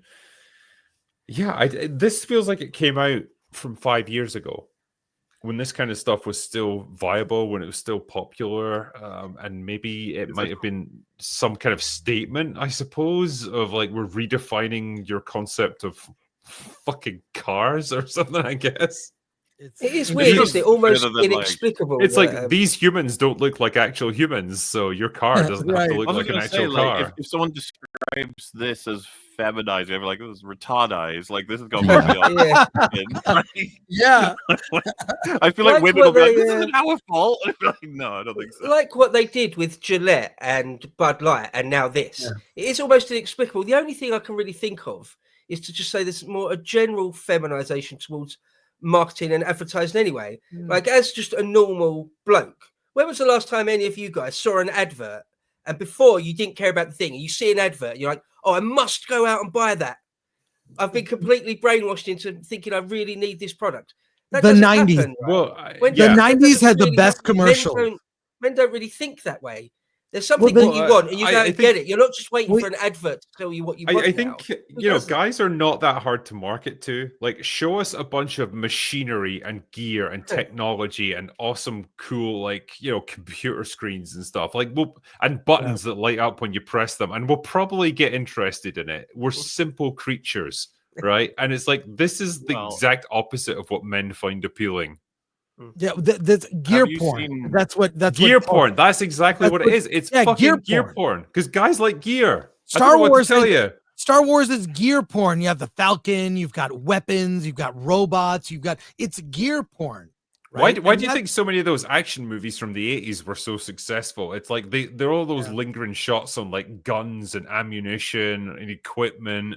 Guys like that stuff. We do. It's simple. We're simple. Like, market to us, please. Give us something to like about your product. Why do you think we like Tony Stark in the first Iron Man movie? Because we get to see all those shots of his garage and his workshop and him experimenting with technology and building these cool suits that fly.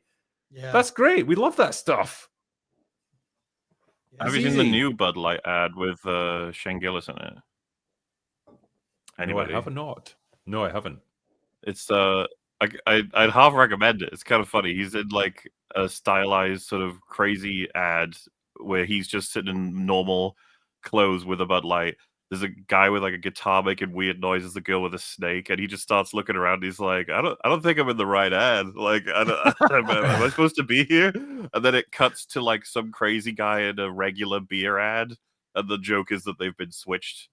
And so they make basically making fun of themselves throughout the whole ad. And I was like, this is probably the way to go compared to, But look at the advertising in the 90s. It's like another planet.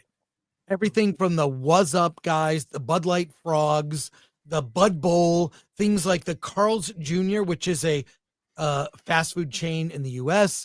There was a campaign with Paris Hilton wearing high heels, a bikini around a car, Paul Chato, I referenced that.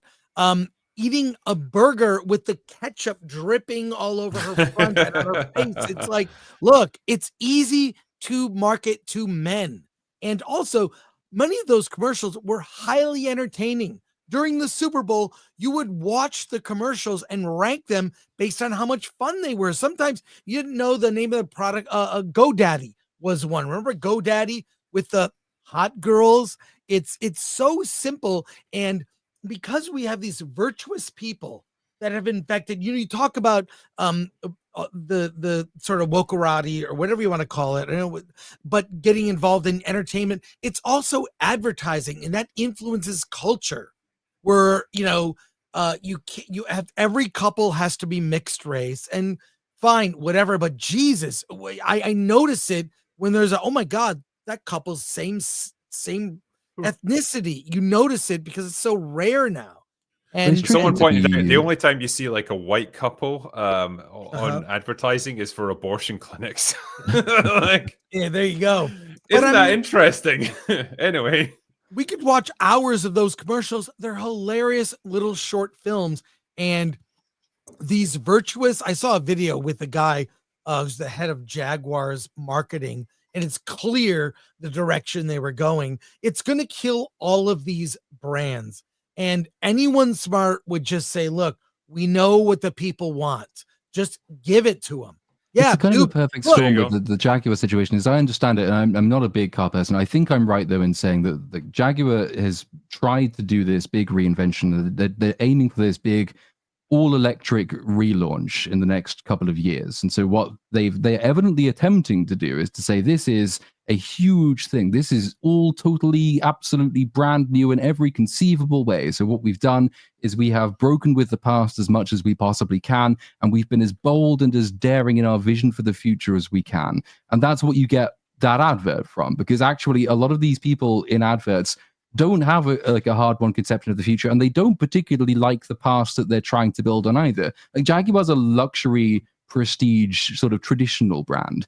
It's quite hard to make that new and modern because it was never really the appeal of that brand to begin with. The only way to even attempt to do that is to make as big a break as possible, which they've done, but with no conception of the thing they're selling or why people would ever want to buy it. I think I saw the same video with the head of marketing and all the usual buzzwords that come out. And I can just imagine the pitch meeting for this advert, which was all of these people, mostly under 30. Quite a lot of them will be gay and quite a lot of them will be women, and all of them will be very like right on and probably left wing. And they were all probably saying, well, what's the most like radical out there thing about you, person sitting next to me? What is it that makes you so unique and so special? And all the usual answers come out. It's all this wacky identity-based stuff that's completely divorced from anywhere these people happen to live or know, or all of this. And so what you get is this comical, late to the party drag act, basically, where they can come out on Twitter and say things like, oh, copy nothing. But you have. I've seen this before. Every brand's done this. You're not new. You've copied every like mainstream cultural trend of the past 5 years easily. Yeah. The thing is, like, I think there's a way to do this, right? Where one, it has to be founded on the understanding that the majority of people who are buying new cars are going to be men, even if it's for their wives, right? The average wife doesn't give a shit about the car that she drives. It's going to be a case of, I need a new car, go and get me one. Okay, fine. The husband has to go and do it, in which case you're going to be appealing to him. But doing that, you have to also, if you're going to like appeal to him, you have to say like, okay, we have always been at the forefront at Jaguar of like engineering excellence. We want to produce the best machines possible, like the thing that really pushes the boundaries of what technology can do. And the next step of that is EVs. Okay, like the old petrol-driven machines are a thing of the past. This is the forefront of what new technology can do. Again, you don't have to shit on the past, but you could at least accept that like, if engineering and perfection and like the advancement of technology is your thing, this is how you do it. And other companies have tried to do that. They've actually placed the sort of move into EVs as the evolution of the thing they've always done. So it's not a break with the past. This is just the natural next step. All the great engineering and machinery, the things we're known for, that we've got this reputation for, we are now just taking them to the next place. So this is just one next step in the journey. But the car company, the thing we make, is synonymous with quality and prestige, and that's never going to change. That's what I've seen other car adverts do, and I think for the most part it's worked. They seem to have decided that it's not for them at Jaguar, which is it even called Jaguar anymore? Is it now how do we pronounce it with the capital G? Jaguar. It is a bold strategy from Jaguar, though, isn't it? It's a bold strategy. It's 101 stuff, isn't it? You know, like being unburdened by what has been. It's classic sort of. It's a classic sort of lefty socialist, whatever you want to call it. That the past is something to be done away with, just like Luke Skywalker. It's something to be ridiculed and done away with and forgotten. Yeah. Because we're moving forward now. There's a new revolution. There's a new state, a new man. It's the postmodernist. It's the postmodernist view of like, and everything that's come before needs to be done away with, and it's disgusting. Obviously, yeah, it's the postmodernist idea that you're going to deconstruct everything that was achieved by past generations, and so like there's no intrinsic value to what any previous generations have achieved, any of the iterative steps or the bold leaps that they took forward. You don't have to consider that at all. It's all about where you are in the here and now. Because nothing else that meant anything in the past is going to be carried forward into the future. That's the idea, because once you break down people's conception of like any kind of inherited value of things, you make them much more susceptible to whatever ridiculous bullshit you want to inject into their heads. And one of the criticisms that is often made of movements like that is that, you know, they are very good at deconstructing, but they're no good at building the next thing. They can't construct. And I did read some of the I guess you'd probably call it press cope rather than press announcements when they were trying to do damage control and explain their decision. And my favorite of these was that, the bespoke new logo written as Jaguar with a capital G and U has, and I quote, seamlessly blended upper and lowercase characters in visual harmony. what the fuck does that even mean? How is that your sales pitch? What? People probably made hundreds of thousands of pounds from doing that, by the way, just by changing the font. Yeah, that was it. That was their contribution to Jaguar's marketing campaign. It reads like satire. It really does. It's just, it's indistinguishable from someone taking the piss out of the modern ad industry, and this is what you get. This is why comedy is dead. Yep. Like what Platoon said, I can only imagine the sort of the creative meetings at some point earlier on in this process, where they got these people in there, these bright young things that think they're going to rebrand Jaguar. The senior brass say we want a rebrand, so they bring in these like weird purple blue haired hipsters from God knows where, and they say, yeah, we need to do away with your old and fuddy duddy, your old men with leather patches on the elbows that drive gasoline guzzling monsters. All that is dead and gross and old. Let me show you some concept art of a load of freaks that look like they're out of it's just crazy. I was obviously joking when I said it's a bold strategy. It's insane. It's an insane strategy, and they will lose so much money. I think what you'll see then, Jaguar to the point of death. I mean, who knows? Well, I think what you'll see in this is a wild pivot in the other direction. Like they're going to have like the next commercial campaign that they have will be like I don't know, guys in like business suits, like driving in slow motion through a city, like while sipping fucking hardcore whiskey and like having like, I don't know. It will all be like targeted in the exact opposite direction because they will panic with the reception to this. I think they know already that they fucked up massively. This was like a massive wake up call for them. Well, that Shane Gillis thing I was talking about, some of the top comments in there are like, is this Bud Light trying to say we're not gay anymore? Like it's spinning back around. That's it. Like, it was just a phase. Bud Light, didn't Bud Light even do like a slew of adverts in the wake of the Dylan Mulvaney thing, where it was like targeted at like, you know, Southern guys with like, you know, trucks and all the usual frat party stuff that Bud Light was typically associated with. Like they were straight back to their core audience because they'd had a bloody nose from all of this. I think they did try. I mean, it didn't really work. It's like, it's not compelling because the people who do that evidently don't understand the original audience, and also it's Bud Light. It's basically saying, hey, rednecks, our beer is still shit. You can trust us. That's not going to sell either. So good luck getting your reputation back. Yeah, I did like this as well. Hire him as well. Yeah, their Twitter account is standing strong. It's hilarious. Yeah, like they're replying to every fucking comment on that advert. I've seen it. Where they're just like every time someone says like this is the shittest thing that I've ever seen in all of human existence, and they're like, yeah, thanks for your awesome feedback. We forwarded it to our marketing team. Like, or this is just the beginning. Like we're gonna give you more soon. Like this is some grand plan. I don't think it is somehow. Yeah, here we go. That's it. Like, here's your solution. Put Sydney Sweeney in Revealing Get Up next to a Jaguar. That's it. You've sold it. Understand your market, Jaguar. Yeah. Anyway. There's that wise line that has gone through all of history. I'm just saying, you know, there's a reason why just they keep trying to reinvent the wheel with marketing. Don't know why. Yep. Jason Cook says men won't let their wife buy vehicles that they feel are unappealing for any reason because they're going to have to deal with the damn thing, so they need to appeal to men regardless. Yeah, because I'll tell you, man, when it's MOT time, it's the guy who has to take it into the garage to get it checked out, and you don't want to be driving some absolute piece of shit. So, yeah, you're exactly right. Yeah, I was going to ask as well, Chris. Yes, we have been interested in Dune Prophecy, right? And it's an upcoming TV show based in the Dune universe. You've seen it, or at least some of it. I'd be curious to know. Yeah, first 4 episodes. What's your take on it? It's not great.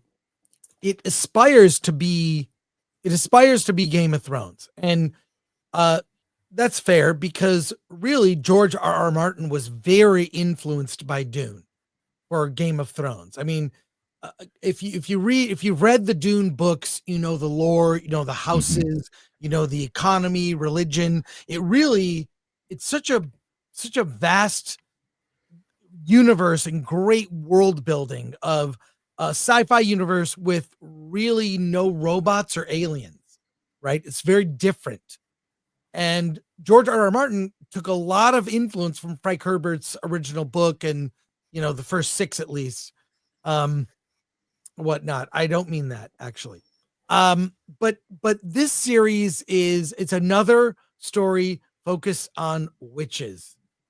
It's the Bene Gesserit, and it is, Yes. while it aspires to be, you know, Game of Thrones, right? The next Game of Thrones in outer space, it falls so short in every way, is weak from I mean, look, the one thing is it looks pretty.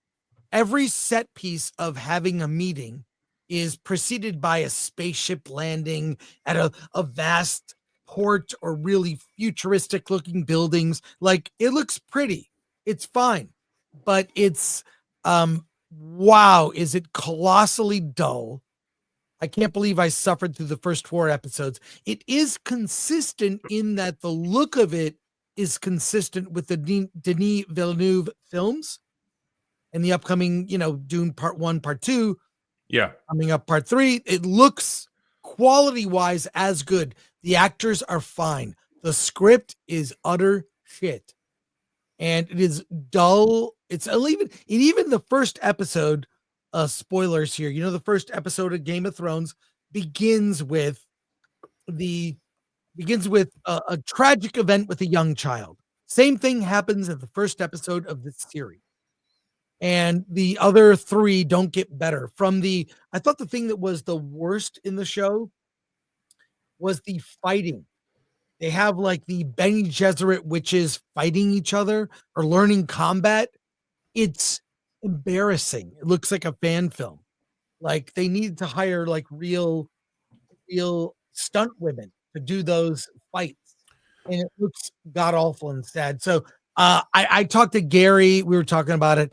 He saw the first episode. He says, I'm out. Don't need to see it. I don't think we'll be talking about it. It's sad because it's on the heels of the conclusion of The Penguin. Probably the best TV show this year.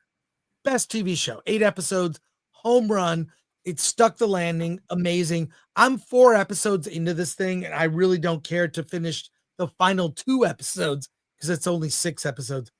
It's a pass from me, but and I like Dune. By the way, read the first 4 books to me are perfect, and I'm a Dune fanatic, and it didn't grab me. So, it's not based on those. I mean, it's isn't it Brian Herbert stuff, which this is sort of drawing from, which I've not read that far into Dune. I've read the first 3 that Frank Herbert wrote, but I think it's generally understood that Brian Herbert fell a little bit too far from the tree in terms of his quality of storytelling and concept and things. It's fanfic. It's fanfic. His stuff is fanfic, and the weakness is you cannot blame the actors. The production design they spent a lot. But so is it right that it's set like 10,000 years before the events of Dune 1? Is that right? Yeah. So 10,000 years before the birth of Paul Atreides. Right. And it begins with the first 5 minutes begins with what is the better story, which is the Butlerian Jihad. I was going to ask about that. That's right in that time frame, isn't it? Yeah, that's when they outlaw AI, essentially. Yeah, AI universe. machines. They're still machines, but thinking machines were outlawed, and it's about AI, and they portray it like a Terminator battle scene, which is embarrassing. I never saw it like that. So I think it's just a lack of imagination. So excuse me, it's 100 years after the end of the Butlerian Jihad, approximately. I'm trying to get the timeline. Anyways, that's a better story because that's in the zeitgeist. That's happening now. That's AI will profoundly affect many industries, right? Yeah. It is. So that is a more compelling story to tell, that because it really is in the zeitgeist today. And they passed over that to tell another story of witches. It's probably the least offensive. It's not Acolyte bad. It's just boring. I mean, if you had to break down the story, like for the high level view, what would you say this show is about? It's about trying to manipulate the emperor and just manipulate the bloodlines. I don't know. It's such a mess. This is my like concern about a show focusing on the Bene Gesserit. Like, these are characters, and this is an organization that I think functions best when they're working from the shadows, like manipulating things from behind the scenes, and they're like secondary to the main storyline. They're having an influence on things for sure, but there's other events going on that are kind of more important than them as people. Right. So basing a show around them specifically just feels a bit counterproductive or counterintuitive, because I don't necessarily want to know them as people. I don't want to know their motives, because they should be a shadowy, mysterious presence within the story. Right. They're trying to show like the origins of the voice. Valya Harkonnen is the first person to be able to use the voice and control people. It's like, we don't need that story. I really like, I miss mystery in film and storytelling. Just a vague, I miss Boba Fett when we didn't know what his origin was. He was remember that. Interesting. Remember that space jockey from Alien? Gosh, I'm really glad they didn't try to fill in some shitty backstory from where he came from. Like, every mystery revealed is disappointing, and yes. I like look, even the first Star Wars, the Emperor is wiped away, the Senate, like there's an Imperial Senate, like it spurs the imagination, and there's a profound lack of, then they did it because they didn't have money, right? So they used dialogue to explain things. Now they can show everything, and turns out it's boring. They can show, and the show is pretty. It looks great. Like, and they spent a lot. Clearly, it's really the story that is so weak. It is really disappointing to hear that, because I was hoping for good things. I also love the Dune universe. Yeah. The first Dune book, I think, is, I honestly think it's one of, if not the greatest sci-fi novel of all time. And I really like the Villeneuve films as well. So it's really disappointing to hear that they're very, very dry. Because I'd hoped for more, really. I think as well. Prepare for disappointment. So. I do wonder about this idea of having spin-offs from the Dune universe, because Echo Chamberlain, I think, made a really good video about this recently, talking about the cultural impact of movies that we watch today. And one of the ones that he cited was Dune 1 and 2, where he said, like, it was a good couple of movies. We respected the artistry involved, we respected the technical accomplishments of them, but we never really talked about them afterwards. Like, they never really made any impact culturally. Like, we were never like super pumped up about talking about the Dune universe. It was more, these were two movies that kind of came and went, and we thought they were kind of cool at the time, and that was it. That's all they were. It's probably because we got a better version of something we'd seen twice already. So it wasn't brand new, and it wasn't like, and it was based on a book that loads of people have read, and it was like, okay, yeah, good. We got the films that the book deserved. Hello, by the way. Thanks for bringing me on. Hello, Lance. Yeah, so you have seen Dune Prophecy as well, haven't you? I do. I have 3 friends in it. That doesn't affect my opinion one way or the other, by the way, because as Drinker will tell you, I'll speak my mind on these things.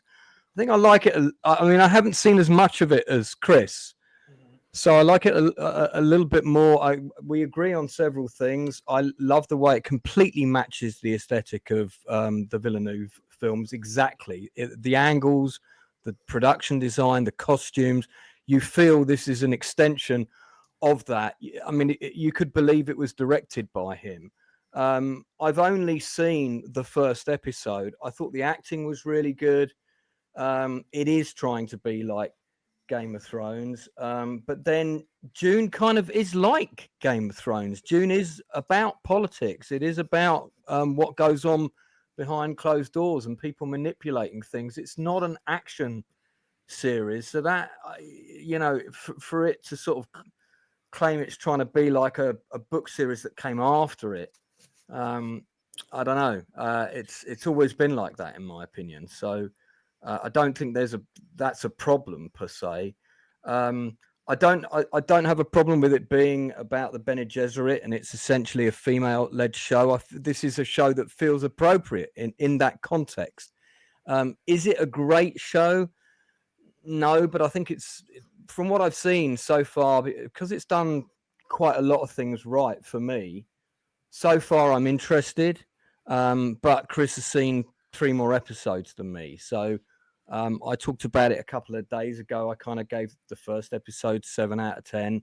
I want to see more, but a lot of people that have seen more don't like it. So look, let me ask you this, because this is what's probably going to hook people in. Are any of the characters in it actually interesting and compelling? Do you want to see more of them? Do you want to learn where their story's going? Yeah, 1 or 2. I like Mark Strong in his role. He's he's always great to watch, and he's with him playing the role that he's playing, I want to find out, how easily he gets pulled one direction or another. The other thing that's interesting is the conflicted loyalties between the Bene Gesserit themselves, the way that they can get attached to the people that they're working with, and then they become conflicted over whether to serve the grand cause or whether to serve their direct master. I like that conflict, because don't forget the Duke fell in love with a woman from that order. If we go forward in time. So I think there's a lot there, but it all depends really on how interested you are in the Dune universe to begin with. As someone's just put in chat, Dune is boring, and a lot of people don't like Dune. They whereas there's a lot of people that really do. It's quite a divided camp where this universe is concerned. But I found the first episode very enjoyable, especially all the production design and stuff. Like Chris said, they've spent a lot on the sets. It does look good. You can't tell where the sets begin and the CGI ends. They have spent the money in some of the right places, and the casting is very good.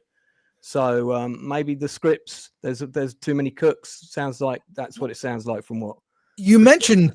Politics, and that's what I love Dune. It's very like I say, it's Game of Thrones in space, but politics done well is compelling. If you've seen a film called Conclave with Ralph Fiennes,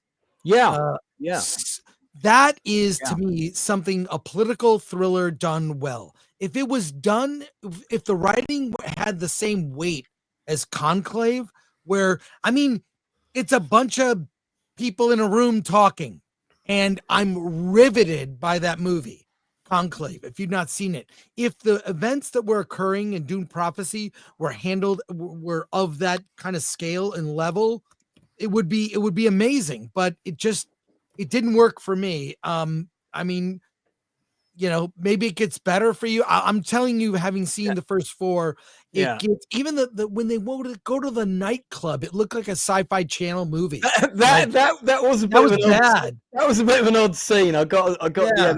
There's a nightclub sort of rave scene, which obviously you can tell from my picture is right up my street, but doesn't really jive with the Dune universe. No, right? And there's a sex scene. There's sex and nudity coming. Oh, okay. Now you've got my attention, Chris. Now I'm interested. No, I don't know. Yeah, that sequence, I did really think, whoa, what's going on here? There's kind of scenes of drug taking in this club and different types of drugs, and that of itself wasn't necessarily a bad thing. It just that sequence felt one step away from the Star Wars sequels. Yeah, it felt like that club in that world where they had that big stupid diversion chase in. Was it the second? Sequel film that just doesn't really have any consequences. It felt like it was out of that scene. I didn't like. That was my least favorite bit in the pilot. Lance as well. I think people were mentioning in chat you might be a little close to your microphone. I think you're blowing it out at certain times. Sorry, guys. Everybody's been telling me I've been too far away from it, so it's been playing up apparently. So no, you're good. We can adjust the mic volume, but I think sometimes it's like maxing it out and it's like kind of blowing out the audio. But my apologies, chat, if I've inflicted pain on anyone's ears. That is okay. We want to hear your thoughts anyway, but no. So you're not exactly selling me on Dune Prophecy. I've got to be honest with you. I saw Gladiator 2, by the way, guys, and I was massively, massively disappointed. I mean, did you have high expectations for it, realistically? No, but I thought the one thing that they really got wrong with it was the screenplay. Was the dialogue was really bad. It was like there were lines that were so embarrassing. Were you not cringing? I was cringing at some of the. Yeah. I mean, I went into it not really expecting much anyway, so I just thought, yeah, this is on par with a lazy fucking sequel in the present day. But that's, I mean, the money they spent on it, you'd think they'd spend a bit more on the script, just getting the script right, because there's so much the concept of the kid going away, that as a concept was a strong concept, but he just kind of comes back and not really a lot happens, and then those two armies meet, there's a speech, and it's over. And the stuff with the sharks and the ships was neither here nor there. It was, I don't know, the whole film is just, was very disappointed. I expected it to be slightly above average, and it was very below average. I should, Bo, like, just from your perspective as our historical expert, so they do have a sequence where they fight in the Colosseum where it's been filled with water. So that they can be on ships fighting each other, and there's sharks there, which I'm pretty sure you couldn't really do. I have no idea how like Roman level technology would allow you to capture sharks and transport them all the way to Rome, and then put them into a gladiator arena. But they do it. So there definitely are accounts of the Colosseum being flooded and them having mock sea battles. Yeah. There's a very, very interesting account of where they mocked up a whale. A real whale had washed ashore at Ostia, dead, and they wanted to bring it to the Colosseum and do something with it. But they couldn't. They died, so they mocked one up, made one out of wood and things. But there's no account that I've ever read where they have live sharks in the flooded Colosseum. No. Like, how did the sharks get in, and where did the sharks go when they drain the water afterwards? Do they just flop around and die? I mean, I guess they're like a one-shot deal, really. Like, you've served your purpose. Like, now you can just die. Is there any? Put them in a giant fish tank afterward. It's fine. I mean, I would hope so. Yeah. Bo, is there any accounts of people on mounted rhinos yomping around the arena? Oh, yeah, that's the thing. It's a Star Wars prequel. That sequence was utter nonsense. I just thought, like, can we just not have like proper gladiators fighting? Why do we have to chuck in all this CGI shit? And it wasn't even amazing CGI. It was all right, but I just got straight away. I'm like taken out of the scene. I'm just like, oh, this is a stupid. The fighting the monkeys was probably the low point of the movie. That was terrible as well. That was out of context. It's so funny to hear, isn't it? But because the it's thing like a is, Simpsons joke, like Gladiator 2, where they fought the monkeys. Yeah, but they fight. They act like humans. You know what I mean? Like if one of them gets injured slightly, they'll back off and they'll circle around their opponent. Like, oh shit, you're a bit more dangerous than I expected. Like, I don't think wild animals would think that way.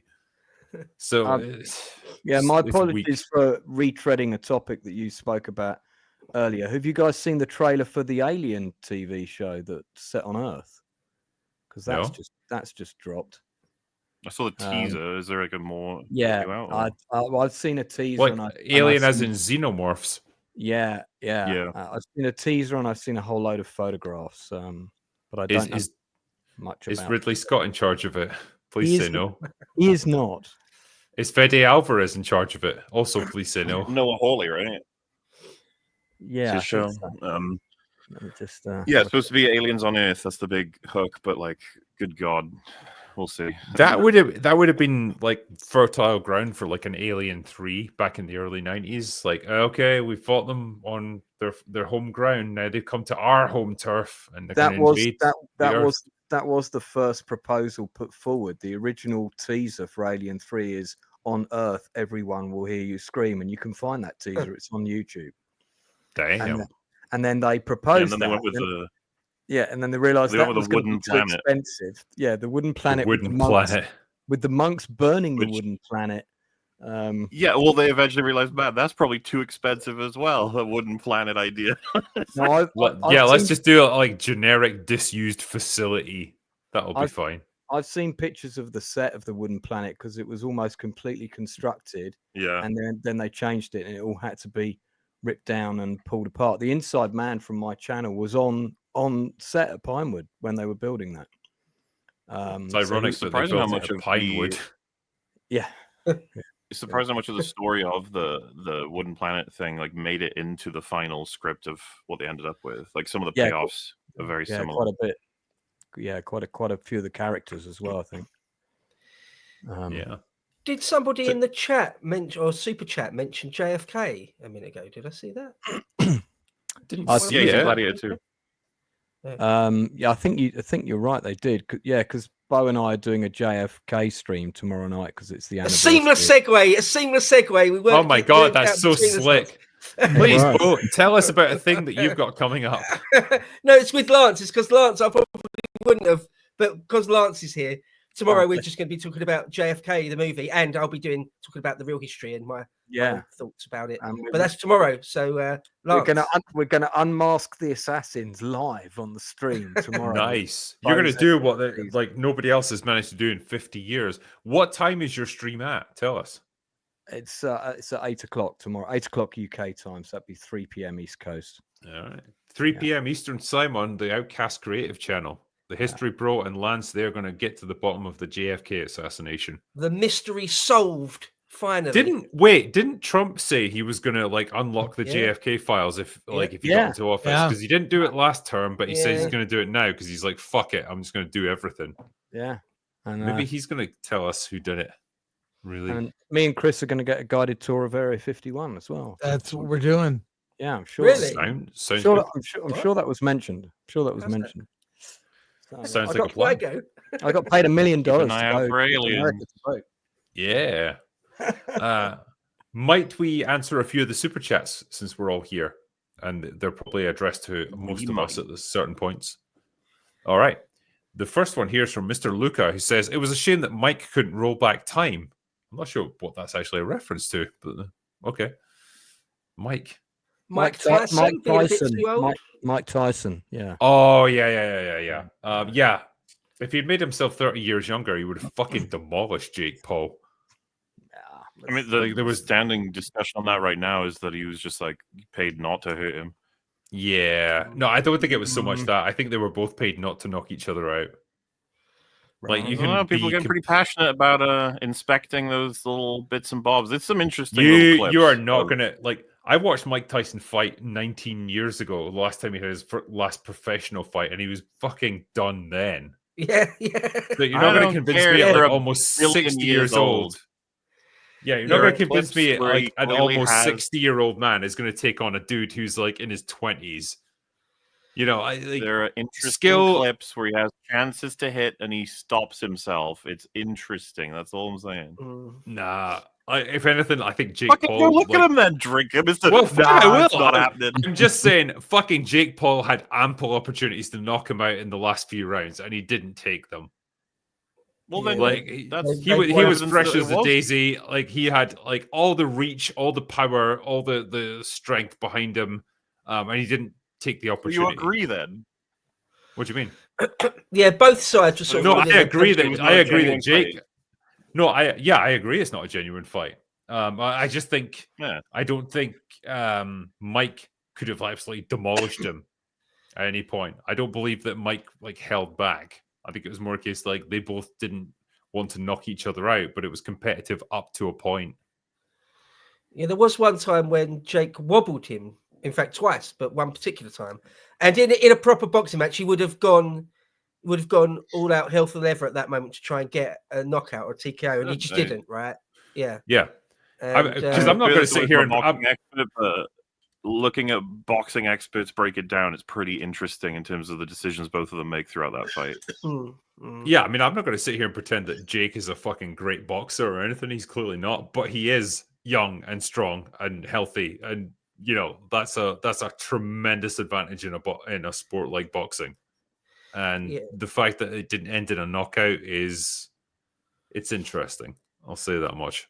Dana White said really early on, he said, don't fight when you're nearly 60. Like he's friends with Mike Tyson, right? He's got his back, but he's like, don't. Like fighting is just not an old man's game. It's as simple as that. Just yeah. You know, and Jake, he's not a world champion boxer, but he's a pretty good boxer, to be honest. He's knocked out a couple of professional boxers. He's not world class, but he's no slouch. But he's 27 and he's a monster. He's a massive dude, right? He's heavyweight and he's 27. Yeah, I wouldn't step in the ring with that dude for love nor money, not in a million years. No. Mr. Moon says going to be. I was going to say it's his brother, or maybe even just Dick Van Dyke. I think would be the next person to go for. Well, I've heard that he challenged Jimmy Carter to a fight. Oh man, 2v1, let's go. Mr. Moon says, "Hey Drinker, it was great meeting you and Gary at Grand Rapids Comic Con. I enjoyed our talk about Creed, and you made good points, but I still enjoyed the first two films. I hope Rogue Element's screening went well." It did indeed go well. Yeah, we got a standing ovation, so I was pleased with that. And yeah, it was good talking to you, man. So thank you. Great. Yeah. Sorry, what was that? I just said great. I forgot you had the screening of Rogue Elements over there. Yeah. Well, I'll tell you what, I will send you the link after this so you can see it in advance. But yeah, it's gonna show on Monday. So Monday the 25th, we'll do it about 9 o'clock, and that's when it will do its like full showing on my YouTube channel. So if you're interested in seeing it, then tune in there. But that's our like proof of concept for what the Ryan Drake series could be if we ever like turned it into an actual TV show or something. So yeah. Yeah, Netflix, cough up the money. Let's get going. Yeah, well, we'll see. But it's a first stab at doing something like this and adapting, what is a pretty expensive thing to shoot into a TV format. So yeah, see how people enjoy it. Aaron says, Ray took Skywalker like Kathleen took Kennedy. Yeah, let's take it on, I suppose. Zeddy Boy says, "You know what would have saved the movie? If Gator whipped out an electric guitar and started playing Metallica during the final fight. I mean, it'd be unexpected, I suppose. Nobody would see that one coming." Casey Boyd says, "You think season 2 of Arcane is rushed because the showrunner wants us to get to other parts of League of Legends? It's the only reason I could think of, but why would you need to do that if season 1 was such a hit?" MauLer? The fact that we have to speculate alone is already bad news. The fact that everyone's trying to figure out why it's so much worse than season 1 is already just making me sad. Everyone's trying to like debunk or suggest theories on how this could have happened. I'm just past all that already and being like, well, that was that. We had our shot and we fucking missed with getting an animated series that was as good as season 1. But when they finish season 2, they're probably gonna be like, here comes this series, this series, this series, this series, this game, this thing, this connection, and just be like, yeah, that's great, man. Just another example of like the interest in expanding an IP immediately before you've got like full control over the quality at a foundation. I'm assuming this is going to happen to the James Gunn Superman movie if we're not careful, but we'll see. Who knows? Korea says, "Could I persuade the wonderful Drinker and delightful MauLer to watch Fate Zero Arcane? Just check out the trailer on IMDb. Do it for Tatiana and the Twisted Tipples or whatever MauLer holds dear to himself." So what is this Fate Zero? This in the Arcane universe, apparently. Don't know. No. How do you not know about it? I thought you knew about everything. What? No. Not even close. Not even with the League of Legends stuff. Honestly, Arcane was what was dragging me back. So, but they put it in brackets saying, what was it? Maybe they're saying better than Arcane. Maybe that's what they're going for here. Anyway, it's an anime. Fate/Zero. Yeah. So okay, you can take a look. Not heard of it. Keychain says, "How does wickedness happen?" Is that like a riddle? That's a very philosophical question, is right? That what happens after you go and see the film Wicked? Wickedness happens. It seems like it might be, yeah. Yeah, we'll go with that. B-Chain says, "Haven't seen anything this late in Gay since Jaguar released an ad meant for 2019 in 2024. What do you mean, cars?" Yeah, well, we just talked about the Jaguar advert, yeah. Very much on the money. Stephen DeLeon joined the Fellowship of the Drinks, so welcome aboard. And he said, shout out to West Texas. There you go, West Texas. Good on you. JT Kirk says, thanks again for signing my book in Grand Rapids right before the Sunday panel. It was great to sit in with you and Gary for a while. Well, thank you, Kirk, for joining us. It was a pleasure. Jimmy Dantes says, Drinker, as an aspiring author, your recent talk on BSUP about the literary industry proved very disheartening. I'm sorry, I'm just telling it like it is. At this point, do you think traditional publishing is even a viable option for most men? Well, that's a good question. Not if Echo Chamberlain's video is anything to go by. Like, I think I said on BSUP that, like, I got into the publishing industry over 10 years ago, and it was probably very different to what it's like today. And so I didn't feel like I was being constrained in my career opportunities as a guy. Probably if I was just starting out now, it would be a very different story. And that is disheartening, because really, where do you go if you've got a good story to tell, but you don't fit into the diversity categories that they are looking for? Self-publishing is an option, I suppose, but it generally doesn't yield great results. You've got to build up a brand if you're going to self-publish. You've got to have some kind of established social media presence, whether even if it's for something completely different. You've got a channel about yachting, and now you're going to do a book. At least you've got a fan base that will at least take your book. So the hardest part is, and I suppose this applies to anything really, but like as a writer, it's just like, it's not like overcoming a bad perception or anything. It's just getting a perception at all. Yeah. You know, it's getting any kind of ball rolling. It's getting any kind of public interest in you and your work, because you're just one of many ultimately when you're starting out, and it's very difficult to get that. And yeah, sure, having like an endeavor in some other field helps. Like if you're a big YouTube content creator, then you could use that to leverage your success on other things like writing. If you don't have that, I don't know how you get going. I really don't. It's a really tough one. I would suggest to anybody who's thinking of starting out, if you've got, say, 500 friends on Facebook and they're real friends of yours and they'll agree to buy your book, then get 500 pictures of those 500 friends holding your first book, because that's what I did. And I got pictures of my friends holding my first book from like all over the world, and then create the Facebook page for that, put that up, and immediately it started having presence, and other people would see pictures of people holding the book, and that helped a little bit. So that's a suggestion for you anyway, if that helps. No, that's fair. Dean Mayes says, Drinker, my lord, your Star Trek Unification video had me sobbing. Good, because it almost had me sobbing when I was making it. Like, where can I find that movie, Drinker? Because I've been looking for it, and all I can find is videos of people talking about it, but I can't find the link for the actual film. All right, tell you what, I posted it on Twitter a couple of days ago, right? Like kind of quoted it or something, saying like, wow, this was like more Star Trek in 10 minutes than we got in the past 10 years. Just click on that link. Okay. It doesn't seem to be well advertised. I don't know what they're playing at, but yeah, if you click on that, that'll get you to the original video, and fucking hell, it's good. I was genuinely impressed by it. I could hear it in your voice. I had to look. His soul is coming back. I know, it's like I'm experiencing what you humans call emotion. It's weird. As a Scottish guy, I don't really do that sort of thing, but it took me a couple of attempts to get it right, I suppose, or to actually get through that like final few paragraphs of my recording, because my voice kept going wavering a little bit, and maybe I'm just getting soppy in my old age. I don't know, but yeah, that got me. It really did. Stephen DeLeon says, I plan on getting white girl wasted with you and Ryan at this year's MegaCon. Ryan will definitely be willing to oblige you. So I should be there as well. MegaCon was great fun this year, actually. It'll be next year we do the next one.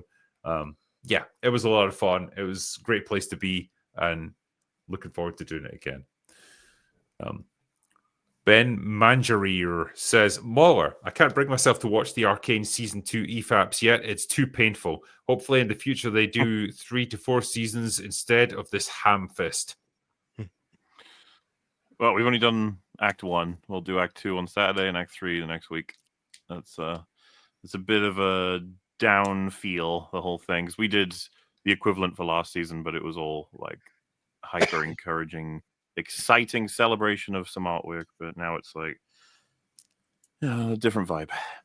Yeah. Sorry, man. Stitch says, Drinker, your Star Trek Unification review was as moving as the video. Thank you. Well, I aim to please, man. Yeah, I found it. I found it.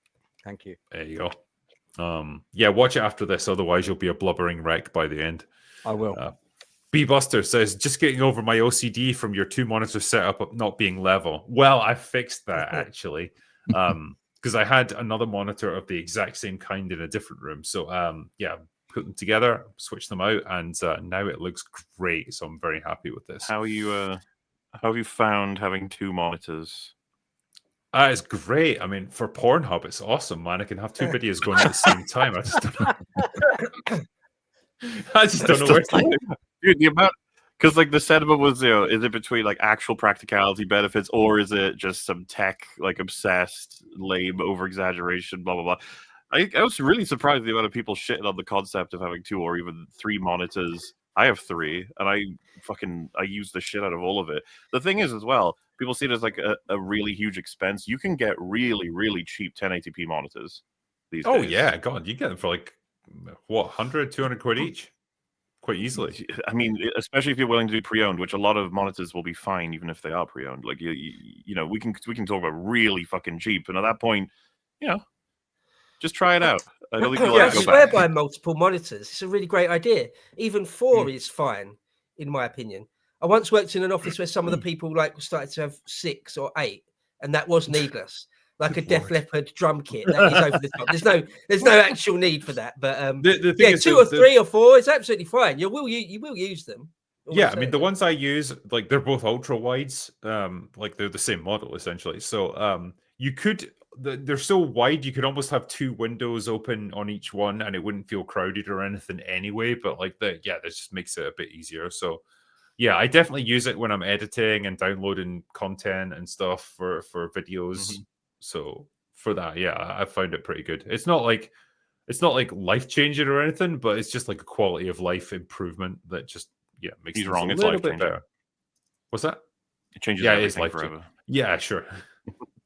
My God, I don't know what I was doing before this. Dude, everyone's like, "Oh my God, you use a 1080 model?" It's like, no. My point is, you can get it really cheap and functional. If you want to get 4K ultra wide, go ahead. Yeah, I have 4K. Of course, I fucking do. Of course you do. Of course you do, MauLer. Dare we ask how much that was? No. Okay, let's move on. Let's move on. Snex says, Unification hit me right in the feels. Good, as it should.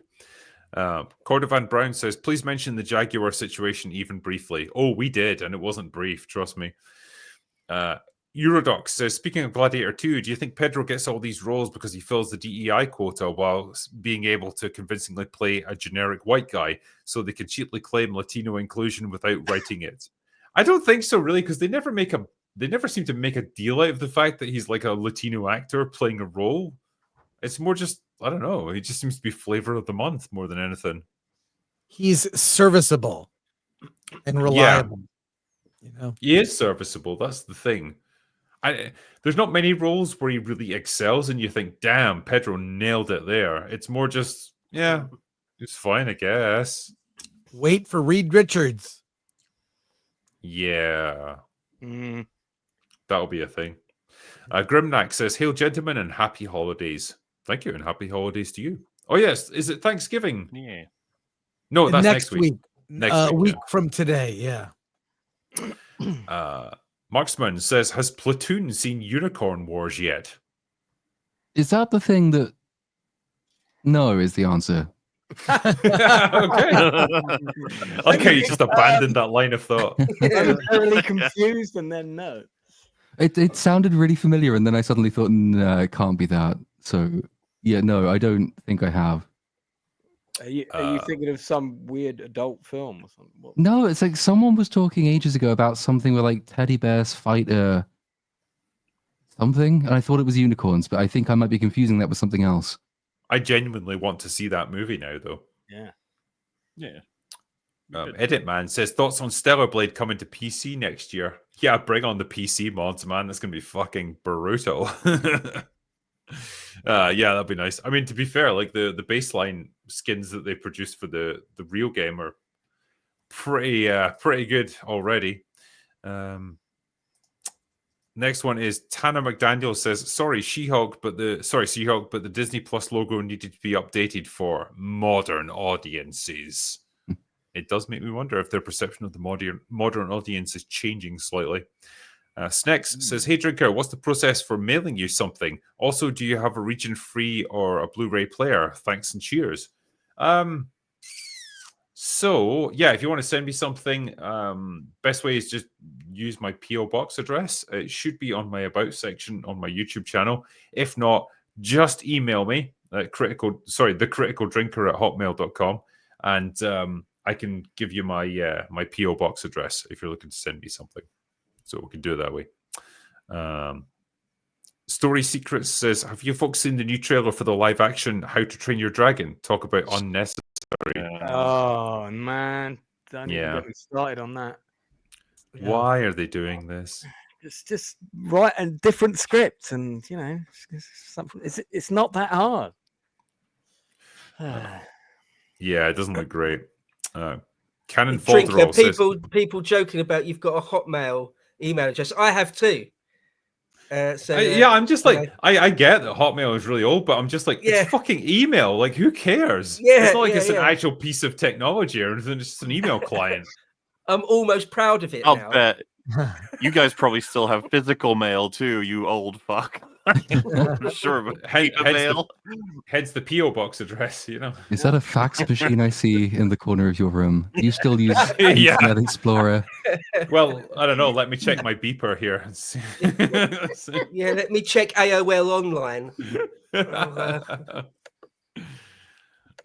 Story Secrets. Oh no, sorry, you just did that one. Cannon Folderall says, "Endgame was only 5 years ago. It feels like a lifetime. Marvel's high water mark is now clearly visible as we watch the low tide receding into sludge." Oh, that's a perfect analogy for what Marvel is now. Thank you. I'm not watching it at all. Is the analogy for me? You didn't watch Agatha? No. Nobody watched Agatha. Once we stopped watching, their viewership plummeted to 0. I watched it all. Did you? Why? I watched one No one episode cared. of it. I watched one episode of it. You know what, Drinker? Someone's got to track the fucking story. Otherwise, no one will know what's going on. Are you going to do a 24-hour unbridled rage on it, MauLer? Is that the research? I don't. We did EFAB, so that's enough. I've already forgotten most of it. I think that's what it's designed for. Cole Hauser says, "Captain Black America Man, too funny." I didn't even come up with that. That's yours, MauLer, isn't it? Captain Black America Man. I think that's because doesn't someone in Falcon the Winter Soldier call him Black Falcon? And then it gets confusing because I just call him Captain Falcon. I find that fun. Yeah. But obviously you've got loads of nicknames all over the place right now. I don't think anyone's calling him Captain America. No. But, yeah, maybe. Gatekeeper says, I would have never thought that I'd see the Marvel logo on screen and excitement would be the furthest thing from what I'd feel. By the way, love you guys. Yeah, Marvel will have that effect on you over time, and it certainly has these days. Captain Wrecked says, "I'm man enough to admit that I cried at Unification. They nailed it." Yes, they did, and it was a pleasure to see. And it's Mr. Yang says, "Elon Musk made a tweet about Your Name, an anime film, saying that it's a beautiful movie. I agree with the man. My question is, how much of an effect can a big public figure have on the industry? Keep up the great work."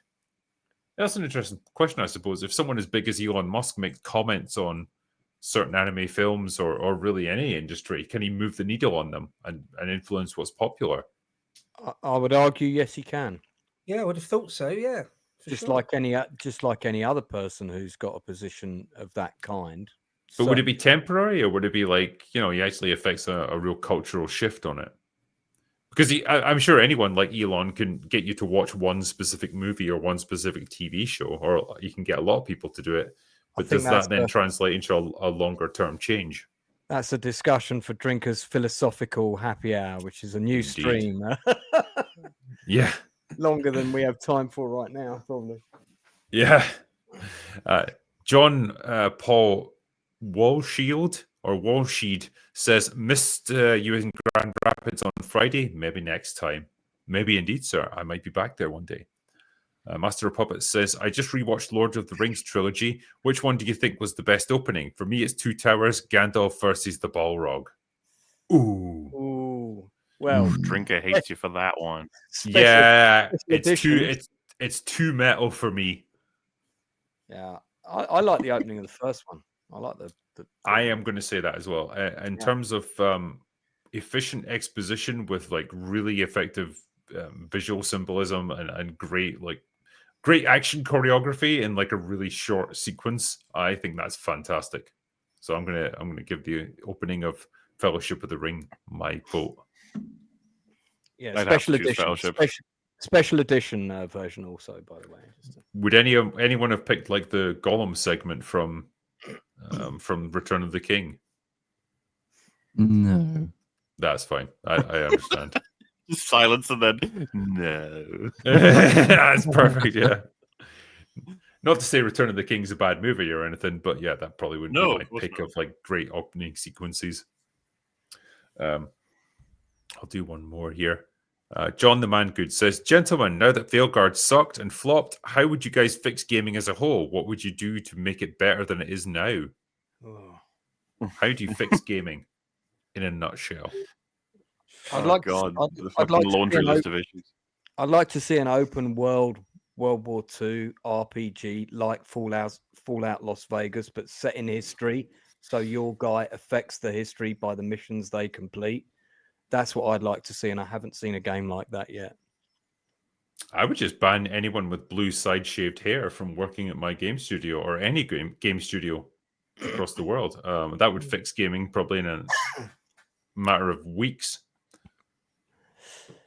Yeah, they're certainly not going to design that game for me. That's very true. Yeah, get actual storytellers to write the story, and game fans to actually create the design it.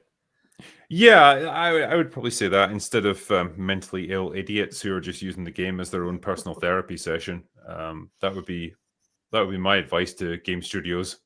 You could probably help quite a bit there. Chris, you came from a gaming background. What would you do to fix modern gaming? I'd give it a Twitter purge, just like what Elon did to Twitter. I would come in, I would get the you see like there's that photo where you see like a bunch of nerdy guys who made games back in the day. They're the audience making the games for themselves. Then you cut to a couple years later, you see the same kind of photo and it's mostly women. I'm sorry, that's the problem. There are some spaces. So you're saying you hate women, Chris?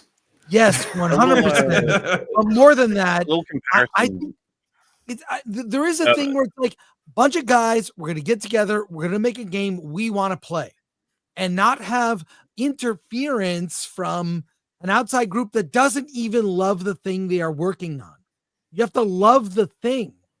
And clearly there's a lot of people in the industry that don't love this thing, that couldn't tell you about game history or consoles, or didn't wait in the line 18 hours to get a Xbox 360, which I did, or played the game systems. That audience isn't making games. It's people with a generic college degree in marketing that influence the game more than the people making it. So I say you need a purge. Like an Elon, like what Elon did to Twitter is show I got rid of 2/3 of the people. It works better now. So whatever you think of Twitter or social media, but it needs a purge. Do you remember when Anita Sarkeesian was caught saying, yeah, I don't care about gaming. I wasn't into gaming until I started pretending to be a gaming journalist. Well, she's a fraud. Yeah, right. Yeah. Yeah, she is a fraud and not a gamer. And you need people who are gamers to make games. You need people who love movies to make movies. The executives, the people that are in executive positions making films, don't even love them. Don't even read scripts. Don't even watch the things they're making. Bob Iger. You know what I mean? Like you need someone like a freaking like an Alan Ladd.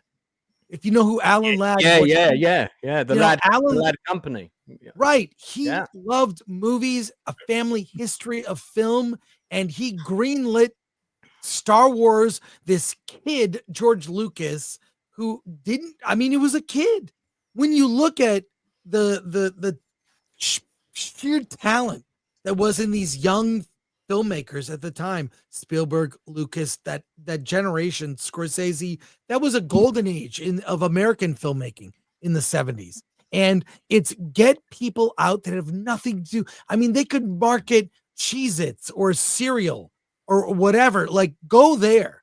But you have to love the thing. You know, it's with anything, with whether it's a restaurant or a film or a piece of art or a video game, the people making it have to love it. If they don't love it, they don't bleed, they don't like, you know, I hear how everyone here talks about all this stuff.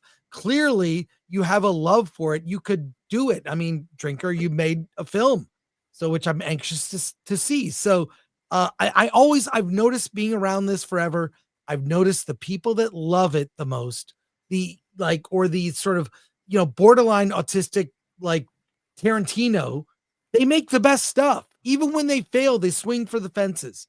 So you need people who love the thing. I mean, seriously. So I would just do a huge purge at all these companies, get rid of the DEI, get rid of the people that don't truly love it, the people that are there for the agenda.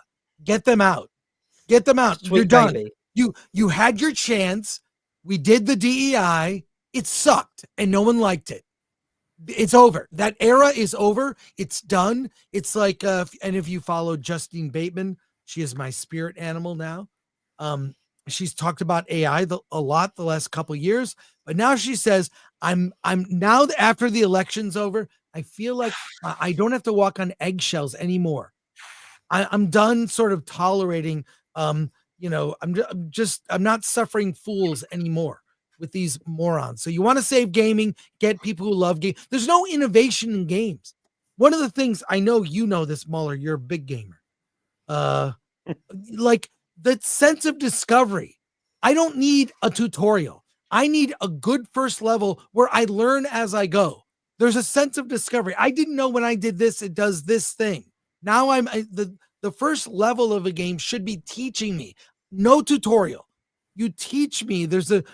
I mean, we all know and appreciate that games can be elevated to an art form. It can, but we are in the dark ages of it now.